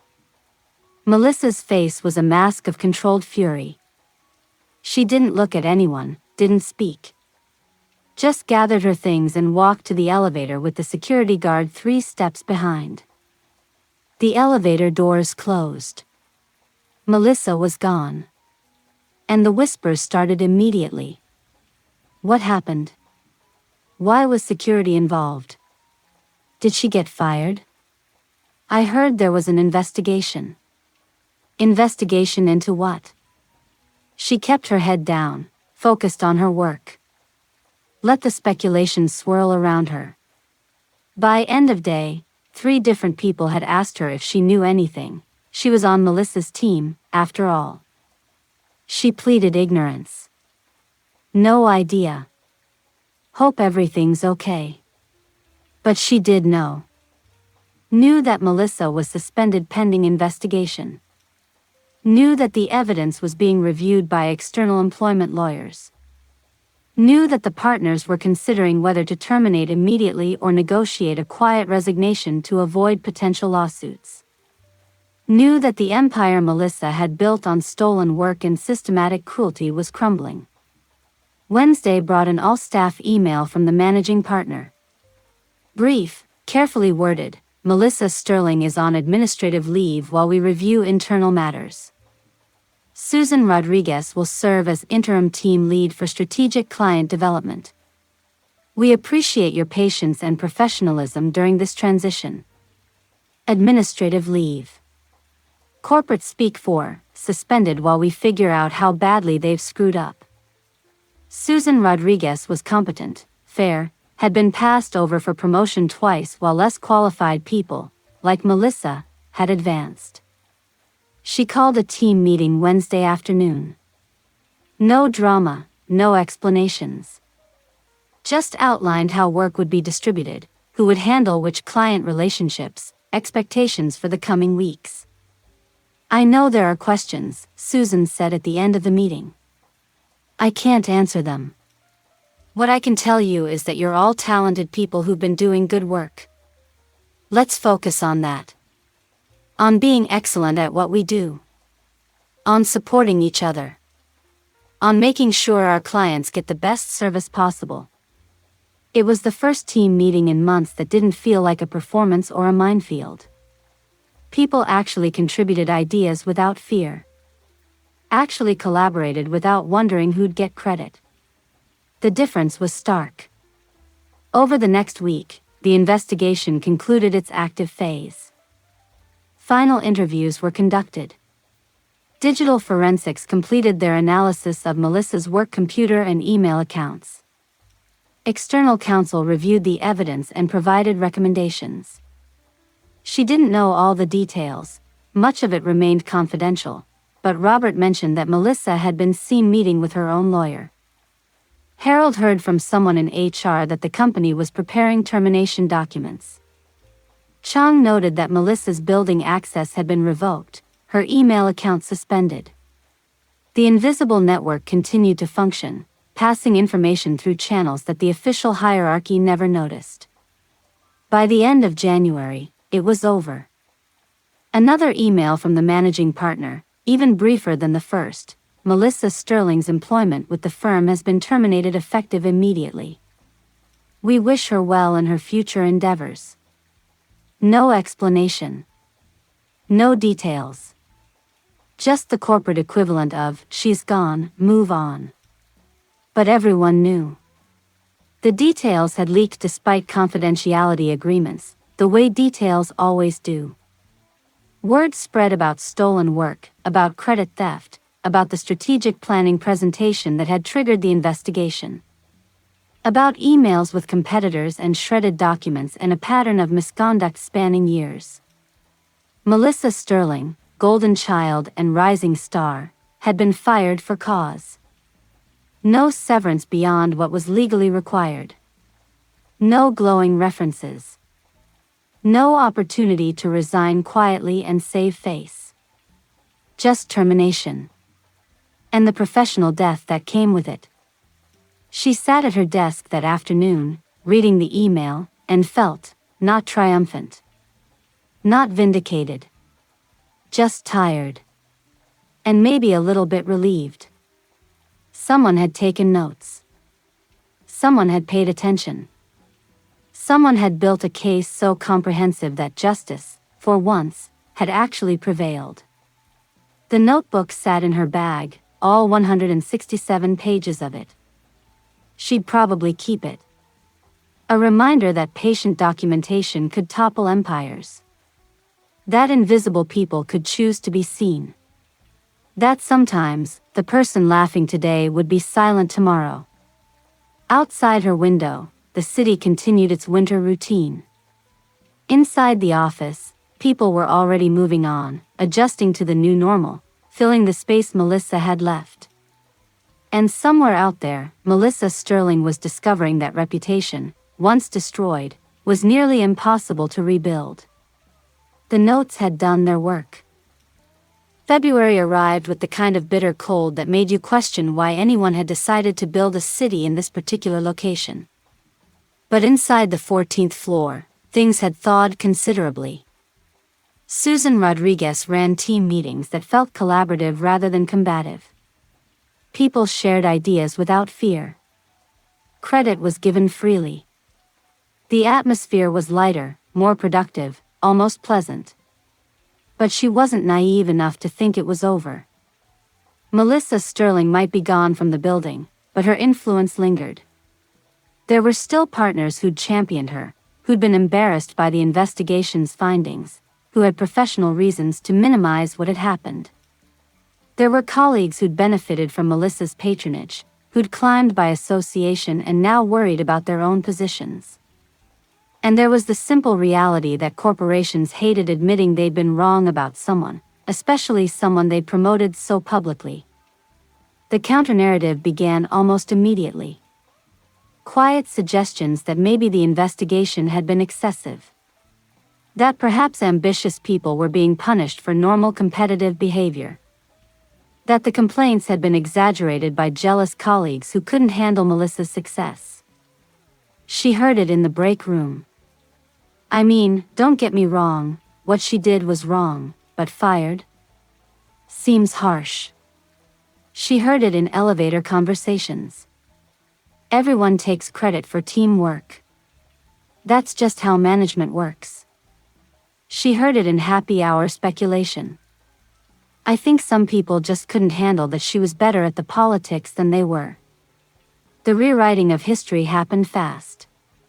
By mid-February, there were people genuinely convinced that Melissa had been railroaded, that the investigation had been a witch hunt, that she'd been made a scapegoat for normal corporate practices. It was infuriating. But it was also predictable. People wanted simple stories. They wanted clear villains and obvious heroes. The messy truth, that someone could be talented and destructive, successful and unethical, charming and cruel, was harder to hold. But she'd anticipated this too. Had known that removing Melissa was only half the solution. The other half was making sure the behavior couldn't simply resurface with a different face. That's when she started writing the second document. Not a complaint this time, but a policy proposal. Recommended updates to intellectual property attribution and collaborative work standards. Dry title. Comprehensive content. Specific recommendations for how the company should handle team collaboration, credit assignment, and prevention of the kind of systematic theft Melissa had practiced. She worked on it during lunch breaks, after hours, on weekends. Made it professional, well-researched, cited industry best practices. Framed it not as criticism of past failures but as proactive improvement for future success. Sent it to Margaret Walsh with a note, given recent events, thought this might be useful for preventing similar issues. Margaret responded within a day. This is excellent. Would you be willing to present this to the Policy Review Committee? She would. She did. In early March, standing in front of senior HR staff and several partners, she walked through 12 recommendations for updating company policies. Clear attribution requirements. Documentation standards for collaborative work. Regular audits of claimed accomplishments versus actual contributions. Protections for employees who raised concerns about credit theft or misconduct. The partners listened with the kind of careful attention that suggested they were acutely aware of how expensive this problem had been. Not just Melissa's termination, but the potential legal exposure, the client relationships that might have been compromised, the reputational risk if details became public. These are strong recommendations, one partner said. Implementation would require significant process changes. Less significant than dealing with another Melissa Sterling situation, she replied calmly. The cost of prevention is always lower than the cost of damage control. He nodded slowly. Fair point. By the end of March, 8 of her 12 recommendations had been adopted as official policy. It wasn't everything, but it was something. Structural changes that would make systematic credit theft harder, that would protect junior employees, that would create accountability for people in positions of power. Melissa might be gone, but the system that had enabled her was being reformed. Meanwhile, the investigation's aftermath continued to ripple outward in unexpected ways. David from IT got promoted to senior security analyst. Jennifer from design was offered a team lead position. Marcus from research received a retention bonus and apology from his department head for years of unacknowledged contributions. The company was trying to make amends, trying to signal that speaking up about misconduct would be rewarded rather than punished. Whether that lasted beyond the immediate crisis remained to be seen, but for now, the people who'd been brave enough to testify were being recognized. And then there was her own situation.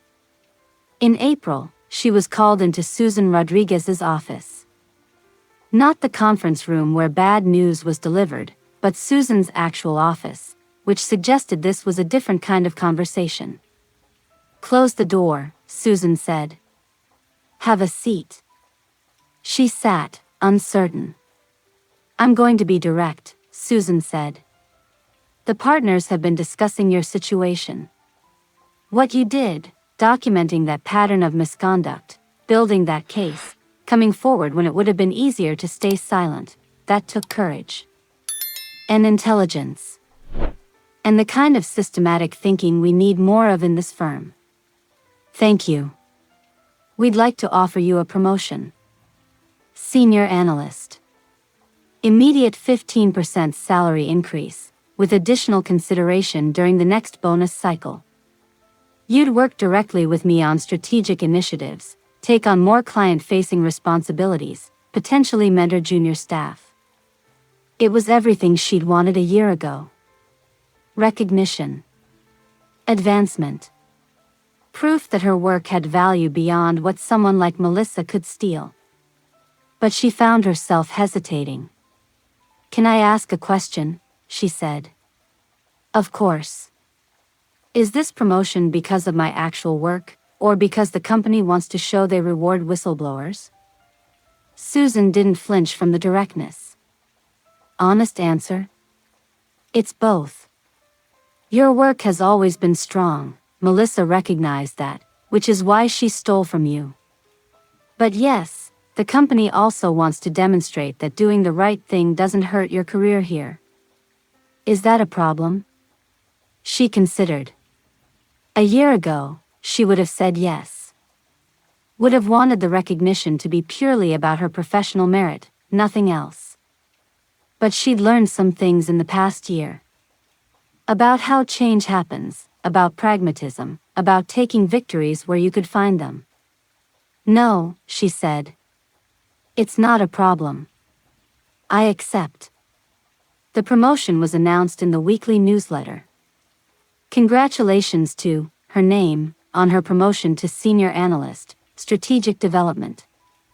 Her name has demonstrated exceptional analytical skills, strategic thinking, and commitment to our firm's values. Commitment to our firm's values. Corporate Code 4, she turned in someone who was stealing and lying. But people congratulated her genuinely. David sent a congratulatory email. Jennifer stopped by her desk with coffee. Marcus gave her a thumbs up across the break room. The invisible network was celebrating quietly, recognizing that one of their own had risen. Robert caught her in the parking garage one evening in late April. "Heard about your promotion. Well deserved. I had help. Couldn't have done it without you and Harold and Chang. We just provided information. You built the case. You had the courage to present it." He smiled. "Though I will say, it's nice to see good things happen to good people sometimes. Restores your faith a little. What about you? Any recognition for your part in this?" "Me? I'm just the janitor. Nobody recognizes janitors." But he was smiling. "Though my supervisor did mention that my attention to detail has been noticed. Might be a small raise coming." And Harold got thanked by building management for his initiative in identifying irregular document disposal patterns.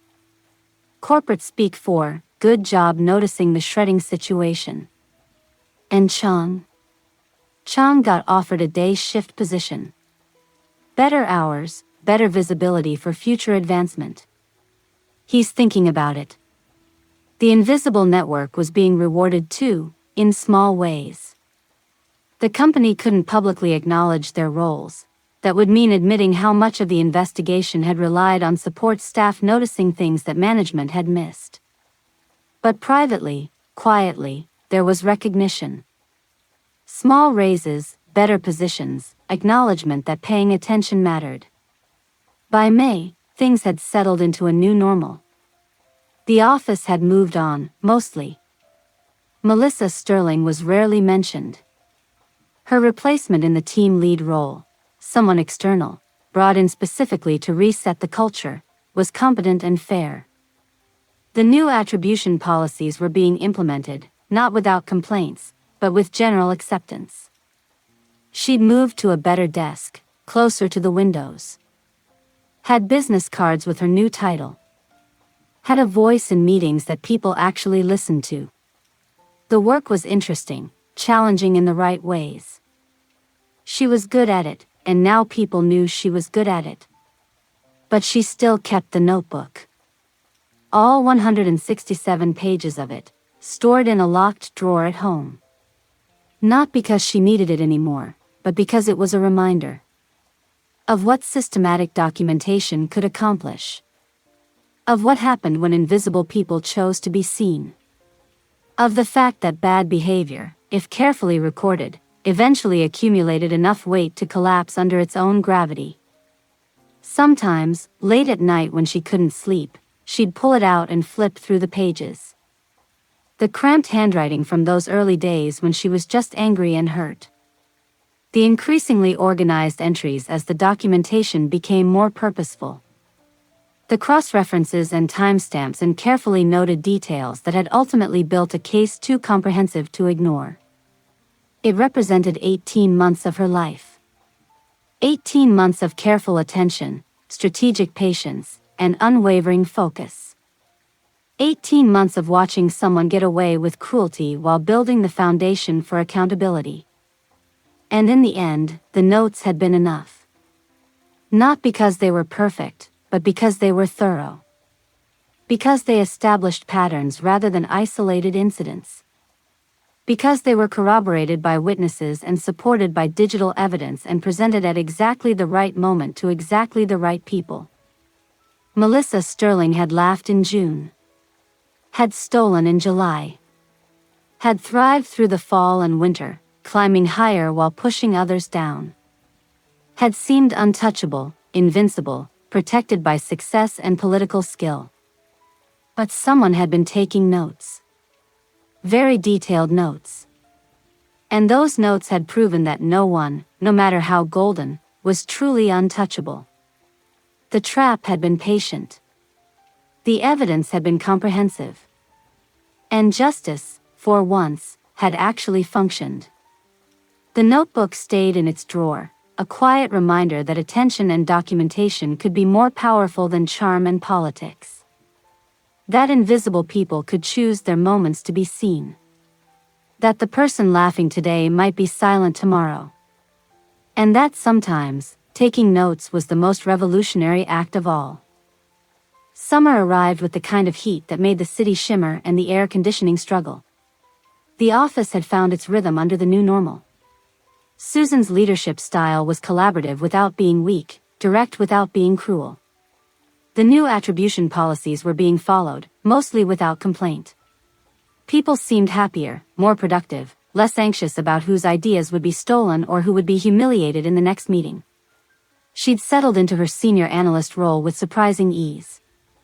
The work was more complex, the stakes higher, but that was fine. She'd always been capable, Melissa had recognized that, which was precisely why she'd been a target. Now that capability had room to breathe, to develop, to be acknowledged honestly. But in July, something unexpected happened. She received an email from an address she didn't recognize. Subject line, former colleague seeking advice. She almost deleted it, could have been spam, could have been a recruiter, but something made her open it. Hi. You don't know me, but I worked with Melissa Sterling at her previous firm, before she came to your company. I heard through industry contacts what happened with her termination. I was wondering if we could talk. There are things I think you should know. She stared at the email for a long time. Her first instinct was to delete it, to leave the past in the past. Melissa was gone. The situation was resolved. Why revisit it? But curiosity won. She responded, I'm willing to talk. Coffee sometime next week? They met at a cafe halfway between their offices. The woman was older, maybe 40, with tired eyes and the careful posture of someone who'd learned to make themselves small. Her name was Patricia Chen. She'd worked at Hartwell and Associates, the competitor Melissa had been corresponding with, until 3 years ago. Thank you for meeting me, Patricia said, stirring her coffee nervously. I wasn't sure you'd respond. But when I heard what happened, that someone finally documented everything and got her fired, I had to reach out. You worked with Melissa? For 2 years. She was a senior consultant then, not team lead yet. But the patterns were the same. Patricia pulled out her own notebook. Smaller than the one she'd kept, more worn. I started documenting after about 6 months. The credit theft, the public humiliations, the way she'd cultivate relationships just to extract information and then freeze people out. The handwriting was different, the details specific to a different office and different people, but the patterns were identical. Melissa taking credit for a client strategy Patricia had developed. Melissa humiliating a junior analyst during a presentation. Melissa systematically undermining anyone she perceived as competition. I brought it to HR, Patricia said quietly. After 18 months of documentation. I had everything, emails, witnesses, timestamps. I thought I'd built an airtight case. What happened? They investigated. But Melissa was already golden there too. Bringing in clients, impressing partners. And she was very good at the defense. Painted me as jealous, vindictive, unable to handle her success. Said that collaboration meant sharing ideas freely, that I was being petty about attribution. That successful women are always torn down by less successful colleagues. Patricia's hands were shaking slightly around her coffee cup. The investigation concluded that there were different perspectives on collaborative work and communication issues to address. Melissa got a gentle reminder about attribution best practices.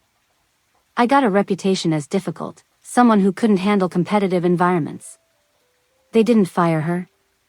They promoted her 6 months later. And I left.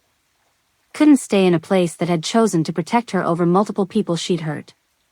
Got a job at a smaller firm, took a pay cut, started over. She met her eyes.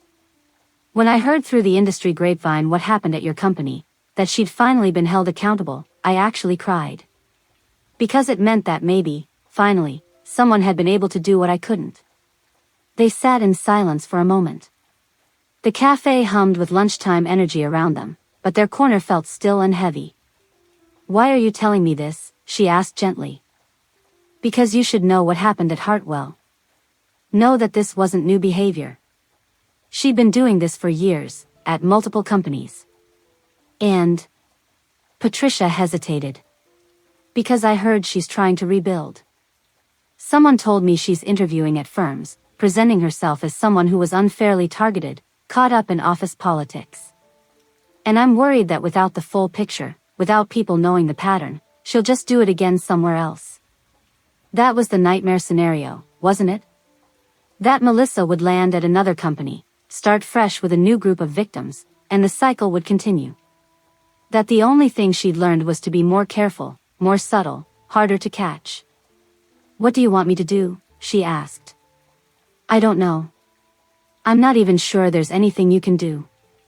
Employment records are confidential. You can't go around warning other companies. But I thought you should know. Thought maybe. Patricia trailed off, then started again. Thought maybe if she ends up at a firm you have connections to, if someone asks for a reference, you'd know to be honest about what happened. They talked for another hour. Patricia shared more details from Melissa's time at Hartwell. Similar patterns, similar victims, similar protection from senior staff who valued her results over her methods. She'd left Hartwell for this firm under good terms, with glowing references, because it had been easier for them to let her be someone else's problem than to address the behavior. That's how people like Melissa survive, Patricia said as they prepared to leave. Companies don't want the mess of truly holding them accountable. So they write good references and quietly encourage them to look elsewhere. The problem just moves from place to place. After Patricia left, she sat in the cafe for another 20 minutes, thinking. The notebook at home had done its job for her office, her situation. But Melissa's pattern extended beyond one workplace. She'd been doing this for years, across multiple companies. How many other Patricias were out there? How many other junior analysts who'd been laughed at, stolen from, pushed out? That evening, she did something she'd been considering for weeks but hadn't quite committed to. She created a blog. Anonymous, hosted on a generic platform, nothing traceable back to her. She titled it simply, On Workplace Accountability. The first post wasn't about Melissa specifically. It was about patterns of workplace abuse, how to document misconduct, why systematic evidence was more powerful than isolated complaints. She shared the lessons she'd learned: keep detailed records, find corroborating witnesses, understand that timing matters, frame concerns in terms of company risk rather than personal grievance. She published it and sent the link to Patricia. Then to David, Jennifer, and Marcus. Then to Robert and Harold and Chang. Within a week, she started getting messages from strangers. People who'd experienced similar situations at their own workplaces. People looking for advice on documentation. People who just needed to know they weren't crazy for thinking their colleagues' behavior was unacceptable. The blog grew slowly but steadily. She posted once a week, always carefully anonymous, always focused on practical advice rather than personal stories. How to preserve digital evidence. When to involve HR versus legal. How to build a network of allies. What corporate policies typically addressed attribution and credit issues. In August, she received an email through the blog's contact form. I'm interviewing someone who used to work at your company. Melissa Sterling. She speaks very highly of her time there, but I've heard rumors about her departure. Would appreciate any insight you could share. Her first instinct was to respond immediately, to warn this person about who they were considering hiring. But she stopped herself. Legally, this was complicated territory. Sharing information about a former employee's termination could expose both her and the company to defamation lawsuits, even if everything she said was true. She consulted with an employment lawyer, paid for it herself, didn't go through the company. The lawyer was clear: you have First Amendment rights to share truthful information, but you also risk legal action even when you're in the right. The question is, what's worth the risk to you? She thought about Patricia's haunted eyes. About the junior analyst at Melissa's next company who might be standing where she'd stood in June, being laughed at, being dismissed. About the cycle continuing because no one wanted to take on the messy work of warning people. She responded to the email carefully. I can't speak to specific personnel matters. But I can tell you that if I were evaluating a candidate for a position involving team leadership and intellectual property, I would want to thoroughly verify their track record on attribution practices and collaborative work. I'd request references from direct reports, not just senior staff. I'd check how they handle situations where team members contribute to projects. And I'd trust your instincts if anything feels off during the interview process. It wasn't a warning, exactly. But it was enough. Enough to suggest that extra scrutiny was warranted. Enough that a careful hiring manager would dig deeper, ask harder questions, check references more thoroughly. She never heard back from that person. Never knew if Melissa got that job or not. But 2 months later, Patricia emailed her, heard through my network that Melissa interviewed at Sanderson Group. They were very interested until they did deep reference checks. Apparently several former colleagues declined to provide references, which raised red flags. She didn't get the offer. Sometimes justice wasn't about punishment. Sometimes it was just about making sure the pattern couldn't easily continue.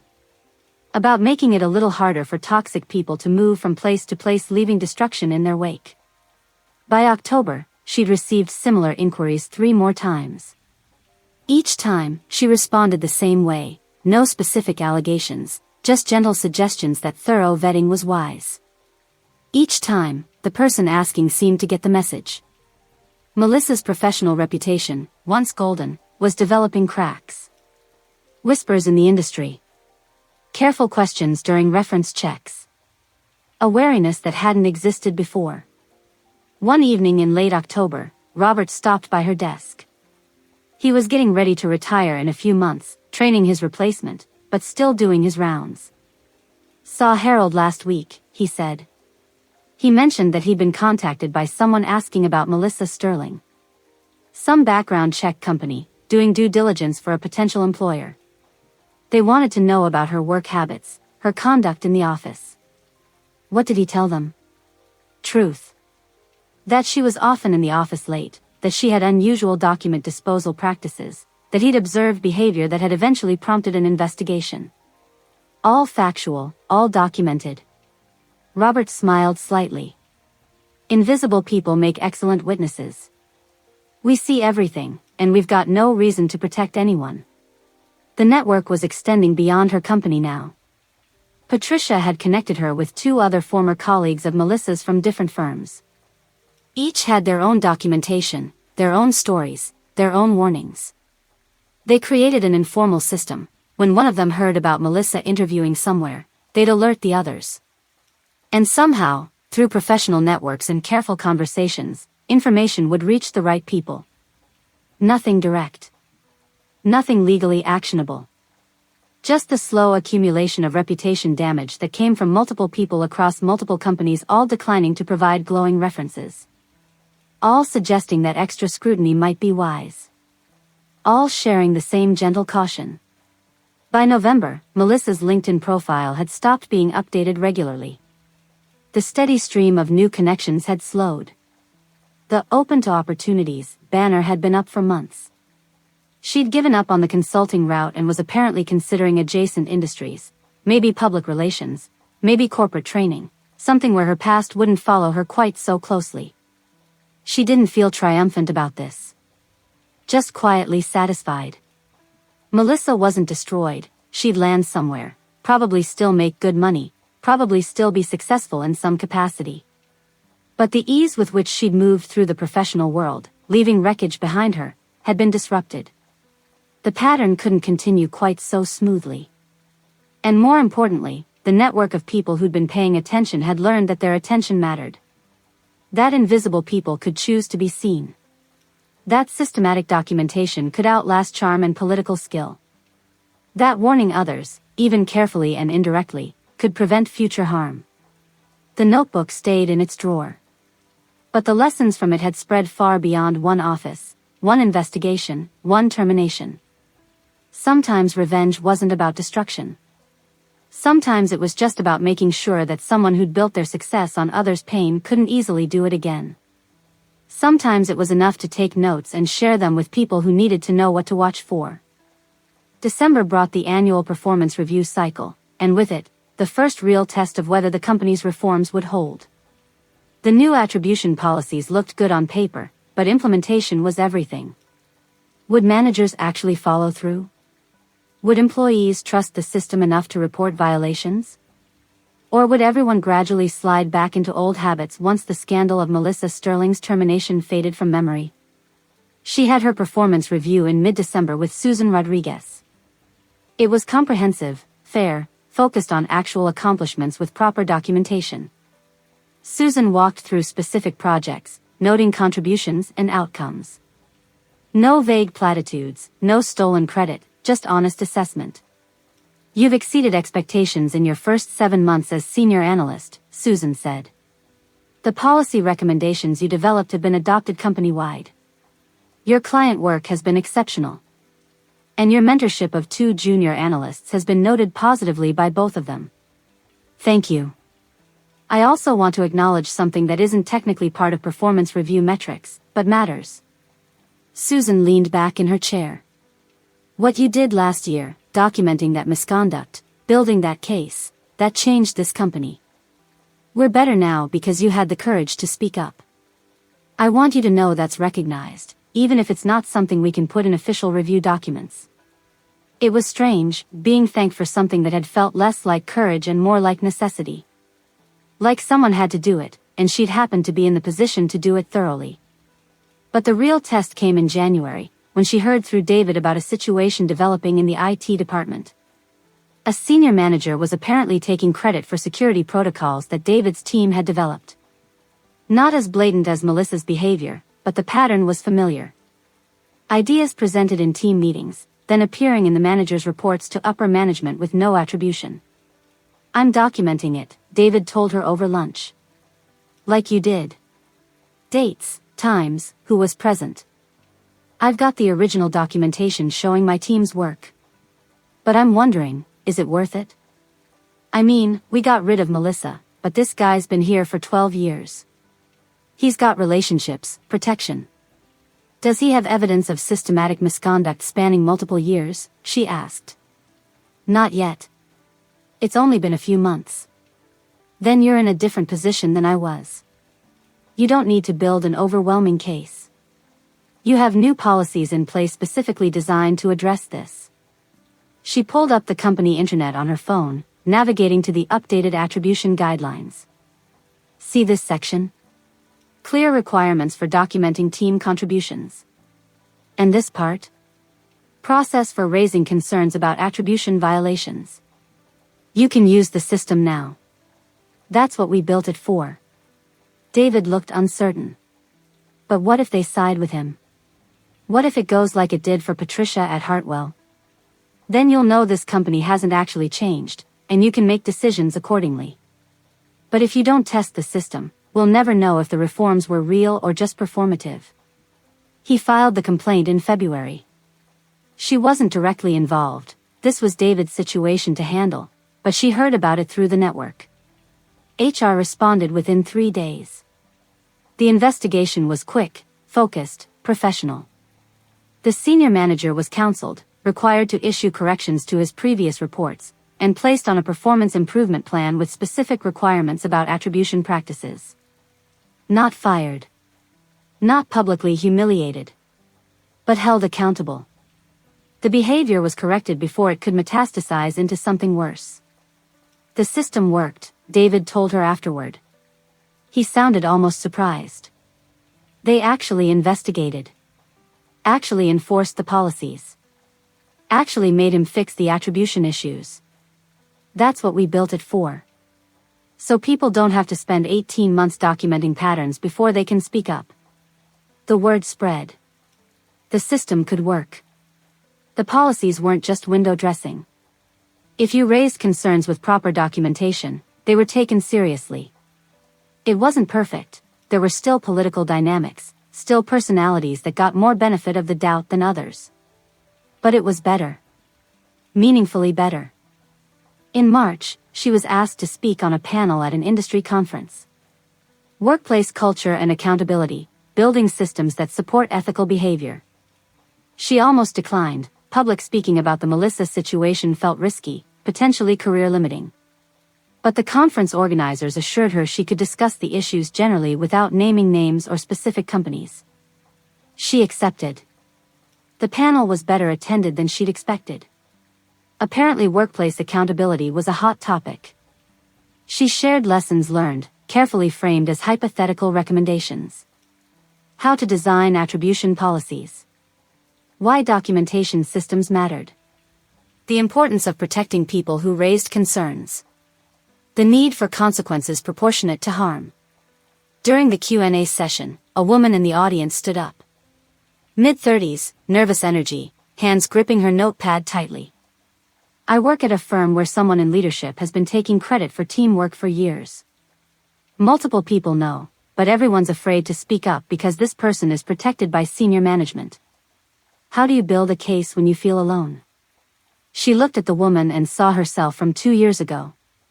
Frustrated, isolated, unsure if anyone else had even noticed the patterns she was seeing.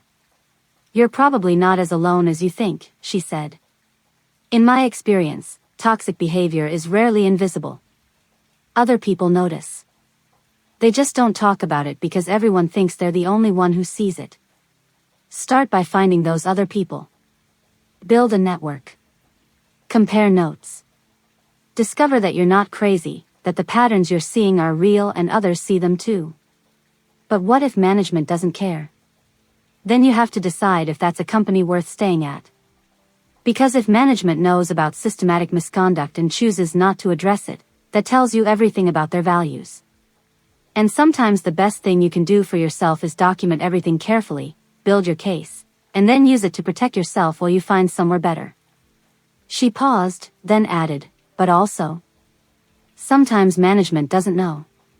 Or they know fragments but not the full pattern. That was true in my situation. Individual incidents could be explained away, but the comprehensive pattern was undeniable. So build that comprehensive picture. Make it impossible to ignore. After the panel, 7 people approached her with their own stories. Different companies, different industries, but similar patterns. Someone in power taking advantage of that power. People suffering in silence because they didn't think anyone would listen or believe them. She gave them all the same advice: document everything, find allies, understand the system you're working within, frame concerns in terms of company risk rather than personal grievance. And she gave them the URL for the anonymous blog where she'd been sharing detailed guidance. The blog had grown beyond anything she'd anticipated. Thousands of monthly visitors now. A community forming in the comments, people sharing their own experiences and advice. She'd started including template documentation systems, spreadsheets for tracking incidents, guides for what information to capture, advice on digital evidence preservation. It had become something larger than just her story or even Melissa's pattern. It had become a resource for anyone dealing with workplace toxicity, trying to figure out how to document and address it effectively. In April, Patricia reached out again. "Remember that blog you started? Someone from my new company found it. Apparently there was a situation with credit theft in another department, and one of the junior analysts had been using your documentation templates. Built a comprehensive case in 3 months. Management took it seriously, addressed it immediately. She wanted me to tell you that your work is helping people." That landed differently than she'd expected. She'd thought of the notebook, the documentation, the entire Melissa situation as very specific to her circumstances. A particular person, a particular pattern, a particular company. But the lessons were universal. The need for systematic documentation. The power of comprehensive evidence. The importance of finding allies and understanding corporate systems. By May, she'd been at the company for 3 years. 3 years that had included the worst professional experience of her life and also, strangely, some of the most meaningful work she'd ever done. The Melissa situation had been awful, but the aftermath, the policy changes, the cultural shifts, the network of people who'd learned to pay attention and speak up, that mattered. She was good at her job. That had always been true, but now people recognized it. She had influence, respect, a voice in important decisions. The senior analyst role had evolved into something more significant. She was being consulted on strategic initiatives, asked to review policy proposals, invited to meetings where decisions were made. Susan approached her in late May with an unexpected question. "How would you feel about moving into a formal organizational development role? Working with HR and leadership on culture initiatives, policy development, training programs. You've got a talent for understanding systems and identifying problems before they become crises. That's valuable. That's pretty far from strategic client analysis." It is. But we're learning that culture is strategic. That the way we treat our people directly impacts client outcomes. That preventing situations like the Melissa Sterling disaster is worth investing in proactively. Susan smiled. "You've already been doing this work informally. This would just make it official, give you the authority and resources to do it properly." She thought about it for a week. It meant stepping away from client work, from the analytical projects she enjoyed. But it also meant having real influence over the systems that either enabled or prevented toxic behavior. Meant being able to build on the foundation she'd started, to make sure the reforms outlasted the immediate crisis that had prompted them. She accepted in June, exactly 2 years after Melissa had laughed at her presentation. The symmetry wasn't lost on her. The new role came with an office, small, but with a door and a window. She brought in the notebook from home, placed it on her bookshelf between policy manuals and organizational psychology texts. A reminder of where this had started. Of what systematic attention and documentation could accomplish. People sometimes asked about it. That old, worn notebook that looked out of place among the professional materials. "Research notes," she'd say. Which was true, in its way. Research into how toxic behavior functioned, how systems failed to address it, how comprehensive evidence could overcome institutional inertia. Research that had changed her life, her company, and, judging by the blog's reach, potentially helped change things for people she'd never meet in companies she'd never work at. The notebook stayed on the shelf. A quiet testament to the power of taking notes. Of paying attention. Of refusing to let bad behavior go undocumented just because challenging it seemed impossible. Melissa Sterling had laughed in June 2 years ago. Had thought she was untouchable, invincible, protected by her golden reputation. But someone had been taking notes. And those notes had proven that nothing was untouchable if enough people paid attention, documented carefully, and refused to look away. The trap had closed. The evidence had held. Justice, for once, had functioned. And now the work was making sure it could function again, for other people, in other places, when they needed it to. Summer arrived with the kind of heat that made the office air conditioning work overtime and everyone dream of vacation days. But for her, summer meant something different this year. It meant the culmination of 18 months of policy work, of culture building, of trying to ensure that what had happened with Melissa couldn't happen again. The company had scheduled a comprehensive audit. External consultants brought in to evaluate workplace culture, policy compliance, and effectiveness of the reforms implemented after the Melissa Sterling situation. It was expensive, thorough, and potentially embarrassing if they found that the company's changes had been mostly performative. She'd been dreading it and anticipating it in equal measure. Dreading because audits always revealed uncomfortable truths. Anticipating because this would finally answer whether the work she'd been doing for the past year actually mattered. The auditors arrived in mid-July. 2 women and a man, all with backgrounds in organizational psychology and employment law.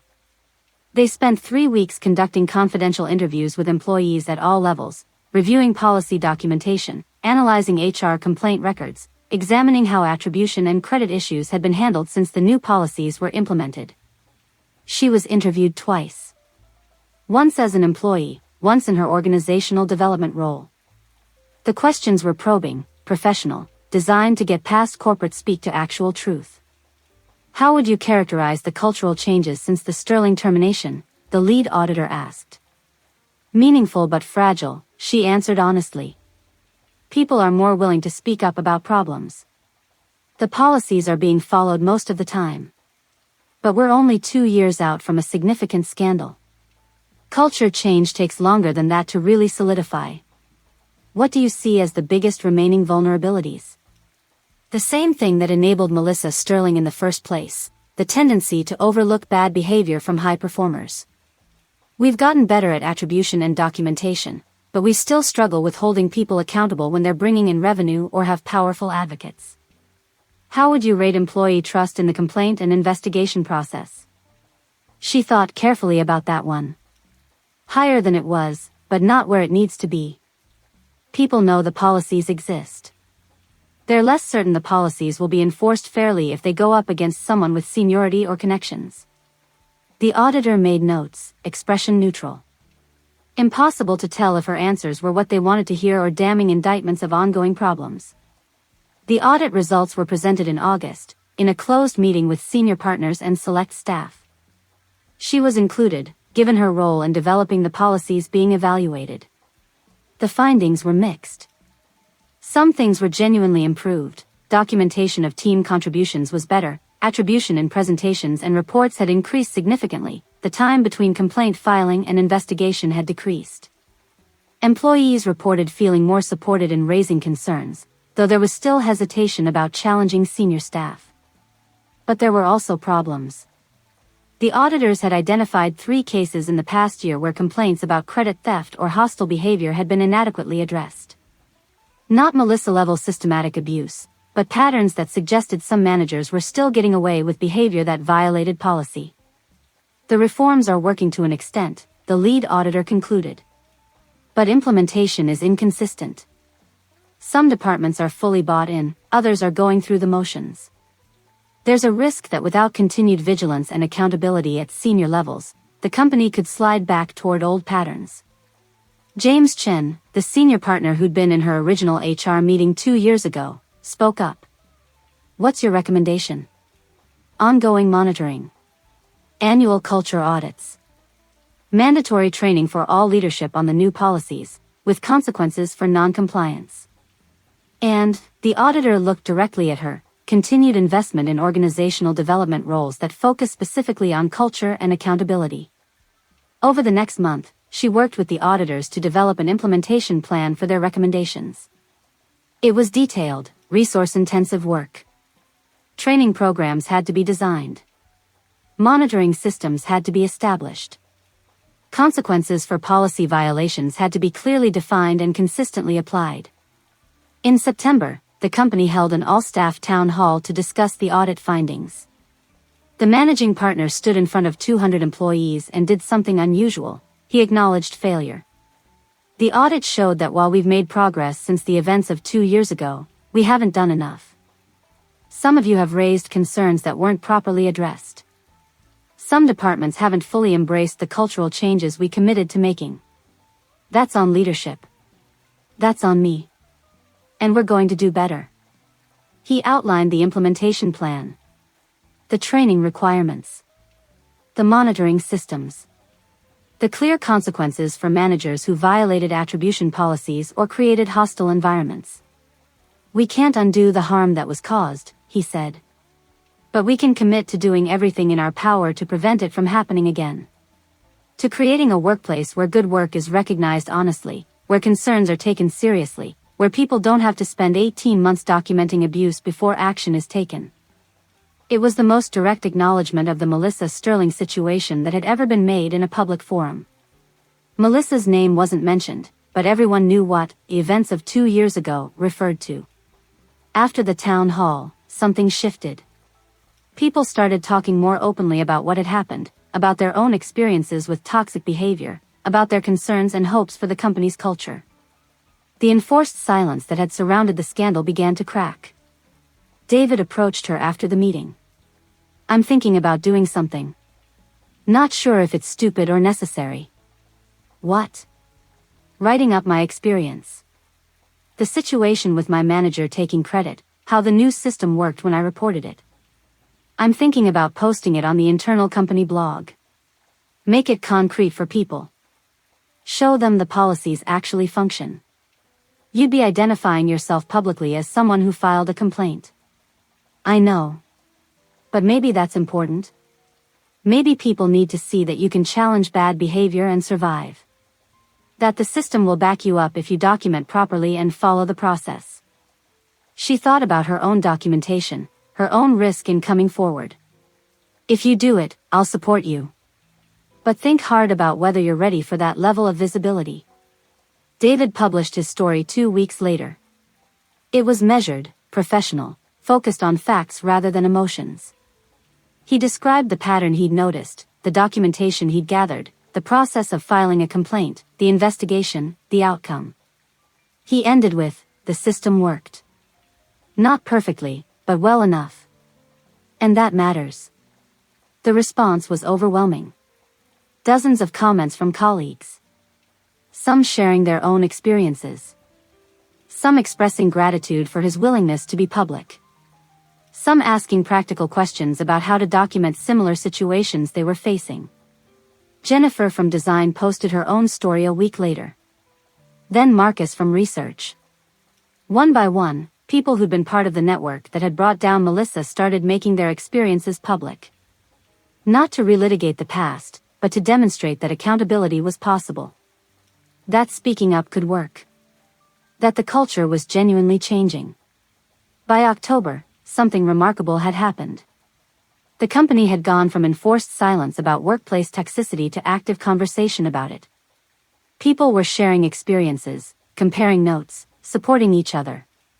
The invisible network that had operated in secret was becoming visible, vocal, normalized. Robert retired in November with a small ceremony in his honor.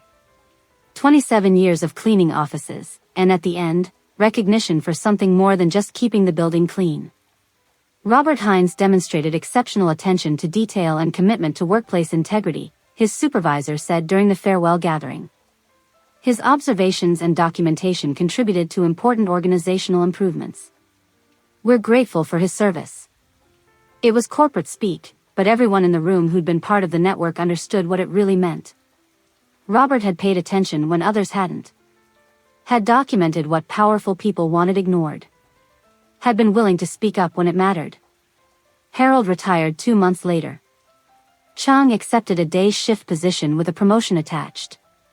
The invisible network was evolving, but its function remained, people in positions that others overlooked, paying attention, remembering, documenting. In December, she received an unexpected email from Melissa Sterling. Her first instinct was to delete it without reading. Melissa was in the past. The situation was resolved. Nothing good could come from reopening communication. But curiosity won again. She opened it. I know you were behind the investigation. I know you documented everything, built the case, coordinated with others. I want you to know that you destroyed my career. I've been blackballed in this industry. Can't get hired anywhere reputable. Have to work for half the salary doing work below my skill level. I hope you're satisfied with what you've done. There was more, several paragraphs of grievance and accusation. How she'd been treated unfairly, how her accomplishments had been real regardless of attribution issues, how jealous colleagues had coordinated to bring her down.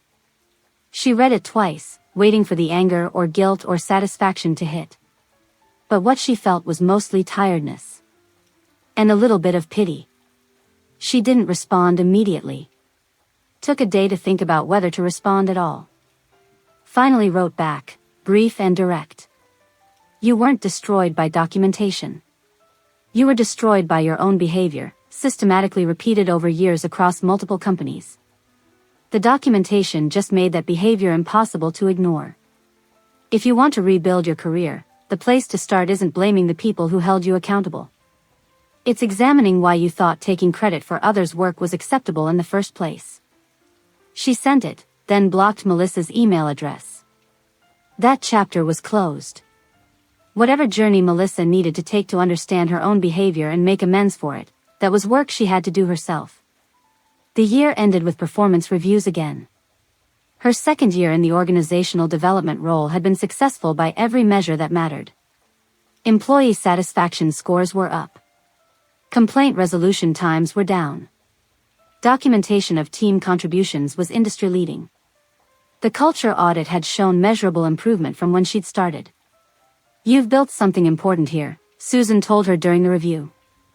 Not just policies, but actual cultural change. That's rare. Most companies just do the paperwork and hope problems go away. You've made accountability part of how we function. It's not finished. Culture work is never finished. No, but it's sustainable now. That's the difference.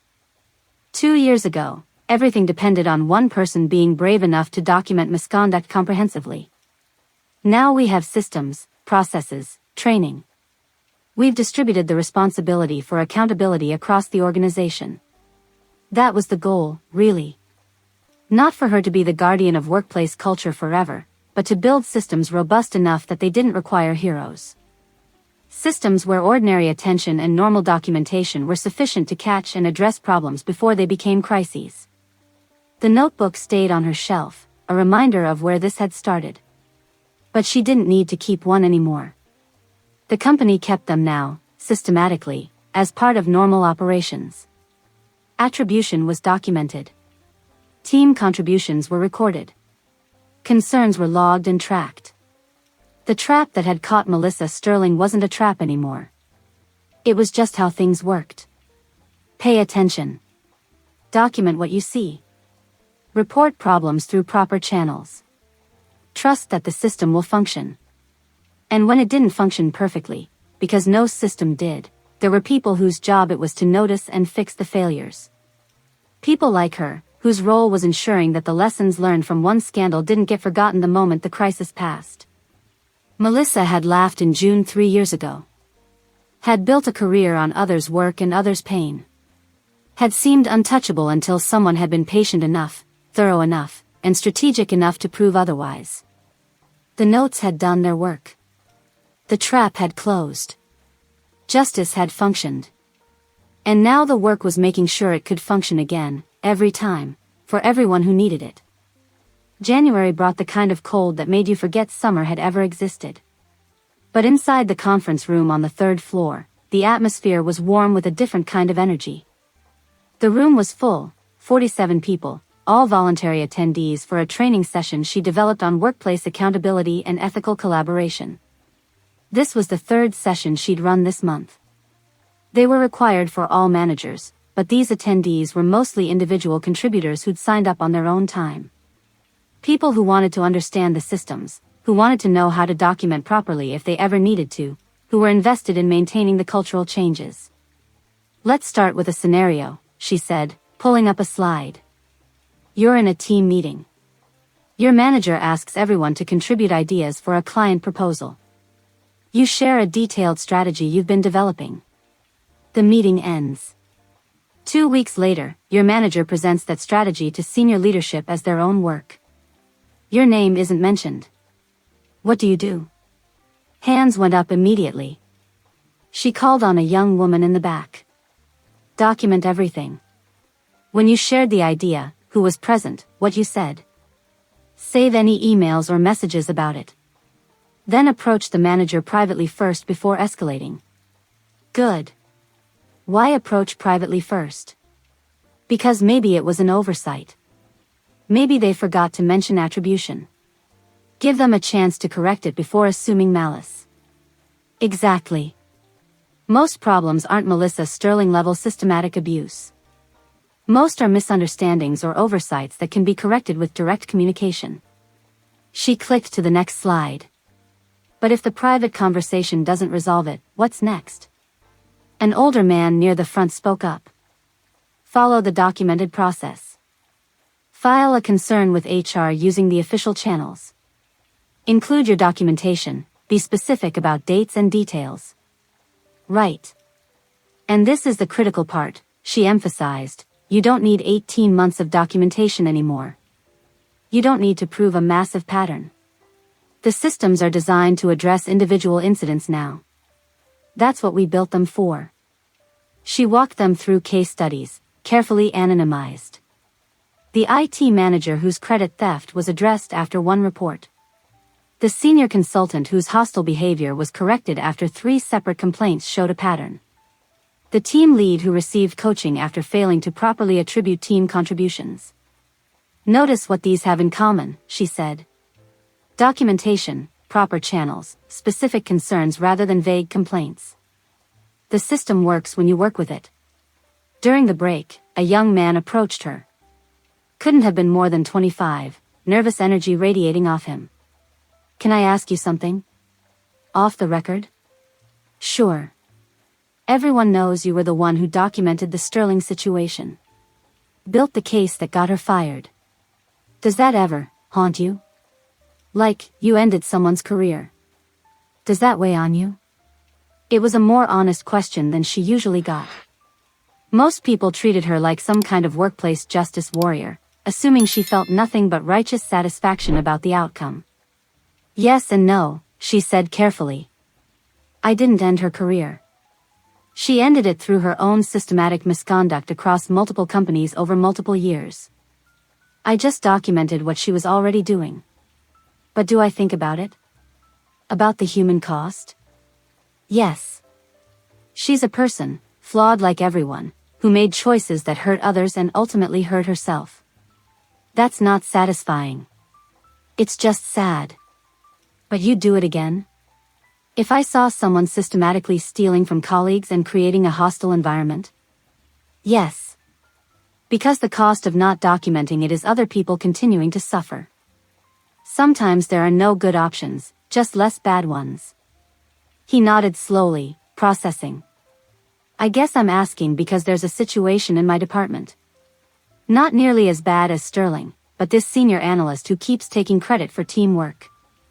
And I'm trying to figure out if it's worth documenting or if I should just let it go. Find a different job eventually. How many other people are affected? At least 3 that I know of. Maybe more. Then it's worth documenting. Not for revenge, not to destroy anyone, but because patterns of behavior that hurt multiple people need to be addressed. Start with direct communication if you feel safe doing so. If that doesn't work, use the system. That's what it's for. She gave him her contact information, offered to review his documentation if he needed a second opinion. He left looking slightly less burdened, like sharing the weight had made it more manageable. By March, she'd trained over 200 employees on the new systems and processes. The feedback was consistently positive, people felt equipped to handle problems rather than helpless in the face of them. The culture was shifting from suffer in silence or leave to document and address through proper channels. But the real test came in April, when a situation emerged that threatened to undo everything. One of the senior partners, not James Chen, a different one, was accused of sexual harassment by 3 women in his department. The allegations were serious, well documented, and followed all the proper reporting channels. HR investigated quickly and thoroughly. The evidence was clear. But this senior partner had 30 years with the firm. Had relationships with major clients. Had mentored half the current leadership team. And there were immediate pressures to handle this discreetly, to consider the broader implications, to think about whether this was really worth the disruption. She heard about it through Margaret Walsh, who came to her office looking exhausted and frustrated. "We're getting pushback on termination," Margaret said quietly. "Some partners are arguing for a performance improvement plan, maybe suspension and training. They're worried about client relationships, about the message it sends if we fire someone at his level." What's the evidence show? 3 separate complaints over 6 months. Multiple witnesses. Emails and messages that are completely inappropriate. He created a hostile work environment for these women. It's not ambiguous. Then this is exactly the situation that tests whether our reforms are real or just PR. Margaret rubbed her temples. I know that. Legal knows that. But there are partners who are more concerned about short-term business impact than long-term cultural integrity. They're pushing for the minimal response that technically addresses the complaints without actually holding him accountable. This was it. The moment that would determine if the Melissa Sterling reforms had actually changed the company or just created better documentation for behavior that would still be tolerated when it was inconvenient to address. She thought for a moment, then asked, "The women who filed complaints, have they been told what's being considered?" "Not officially." "Why?" "Because they need to know." They followed the process, documented everything, trusted the system. If the system fails them because of politics and client relationships, they need to know that before they waste more time here. Margaret looked pained but nodded. "You think they should go public if we don't handle this properly?" "I think they should make informed decisions about their careers. And I think this company needs to decide what it actually stands for. You can't spend 2 years implementing accountability reforms and then suspend them the first time they're inconvenient." Margaret left. She didn't know what would happen, couldn't control the partner-level politics. But that evening, she updated the anonymous blog with a new post. "When accountability meets power, what happens when the reforms you've built are tested?" She didn't mention her company specifically, didn't reference the current situation. Just wrote generally about the pattern she'd seen across multiple organizations, reforms that looked good on paper, that worked fine for addressing mid-level employees, but that somehow didn't apply when senior leadership was involved. "This is where culture change lives or dies," she wrote. Not in the policies themselves, but in whether they're enforced consistently regardless of seniority, client relationships, or political convenience. If your accountability systems only work when it's easy, they don't actually work. The post went viral, at least within the professional circles that followed workplace culture discussions. Within a week, it had been shared across multiple platforms, cited in industry publications, discussed in HR forums. And someone at her company recognized the pattern being described. Connected it to rumors they'd heard about a partner-level situation. Started asking questions. By late April, the situation had become what corporate types feared most, an open secret. People knew something was happening. Knew 3 women had filed complaints. Knew there was debate about how to handle it. And they were watching to see what the company would do. The managing partner called an emergency meeting of senior leadership. She wasn't typically included in such meetings, but James Chen specifically requested her presence. "You're here because you understand what's at stake," he said bluntly when she arrived. "We have a partner-level situation that threatens either our culture reforms or our business relationships, depending on how we handle it. I want your perspective." She looked around the room. 12 partners, the heads of HR and legal, Margaret Walsh. Some faces she recognized as allies of the reforms. Others she knew had been skeptical from the start. My perspective, she said carefully, is that this isn't actually a complicated decision. You have clear evidence of serious misconduct. You have established policies for how to handle such misconduct. The only question is whether those policies apply to everyone or just to people without enough power to make enforcement inconvenient. The business implications, one partner started, are significant, she interrupted. But so are the cultural implications. If you compromise on this, every employee in this company will understand that the reforms are performative. That the systems only protect you if the person you're reporting isn't important enough. That some people remain untouchable regardless of how carefully you document or how properly you follow procedure. You're suggesting we fire a 30-year partner, another partner said. Someone who's built relationships with our most important clients. I'm suggesting you enforce your policies consistently. What you chose to do for Melissa Sterling when she violated these same standards, you need to do here. Otherwise, the message is clear, the rules only apply to people who don't matter enough. The room was silent. Margaret was nodding almost imperceptibly. James Chen looked thoughtful. Legal was taking notes. Others looked uncomfortable, resistant, calculating the costs. There's another consideration, she added. The women who filed these complaints followed your process. Trusted your system. If that trust is betrayed, if they see that the system only functions when it's convenient, what happens? They leave, certainly. But they also talk. They share their experiences. They warn others.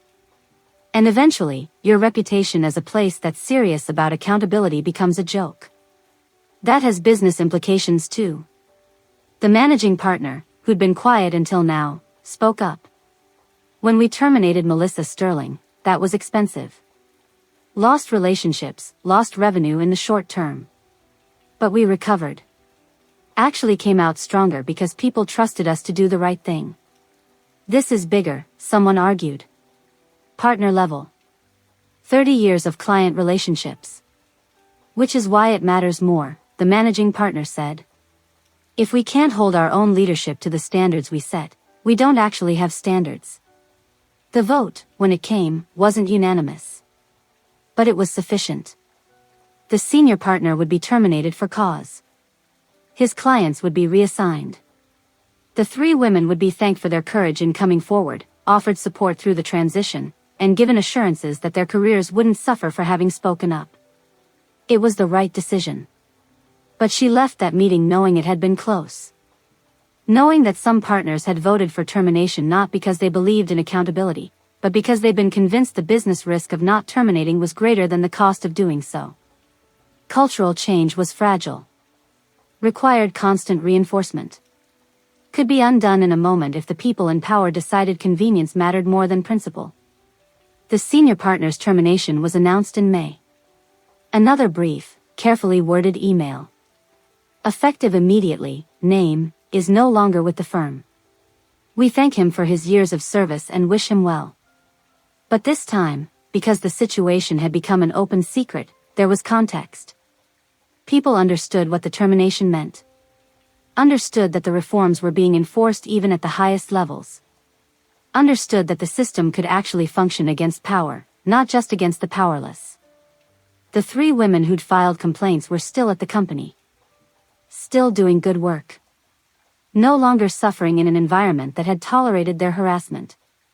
That mattered more than policies or training or audit results. That was actual change, made real, tested and proven.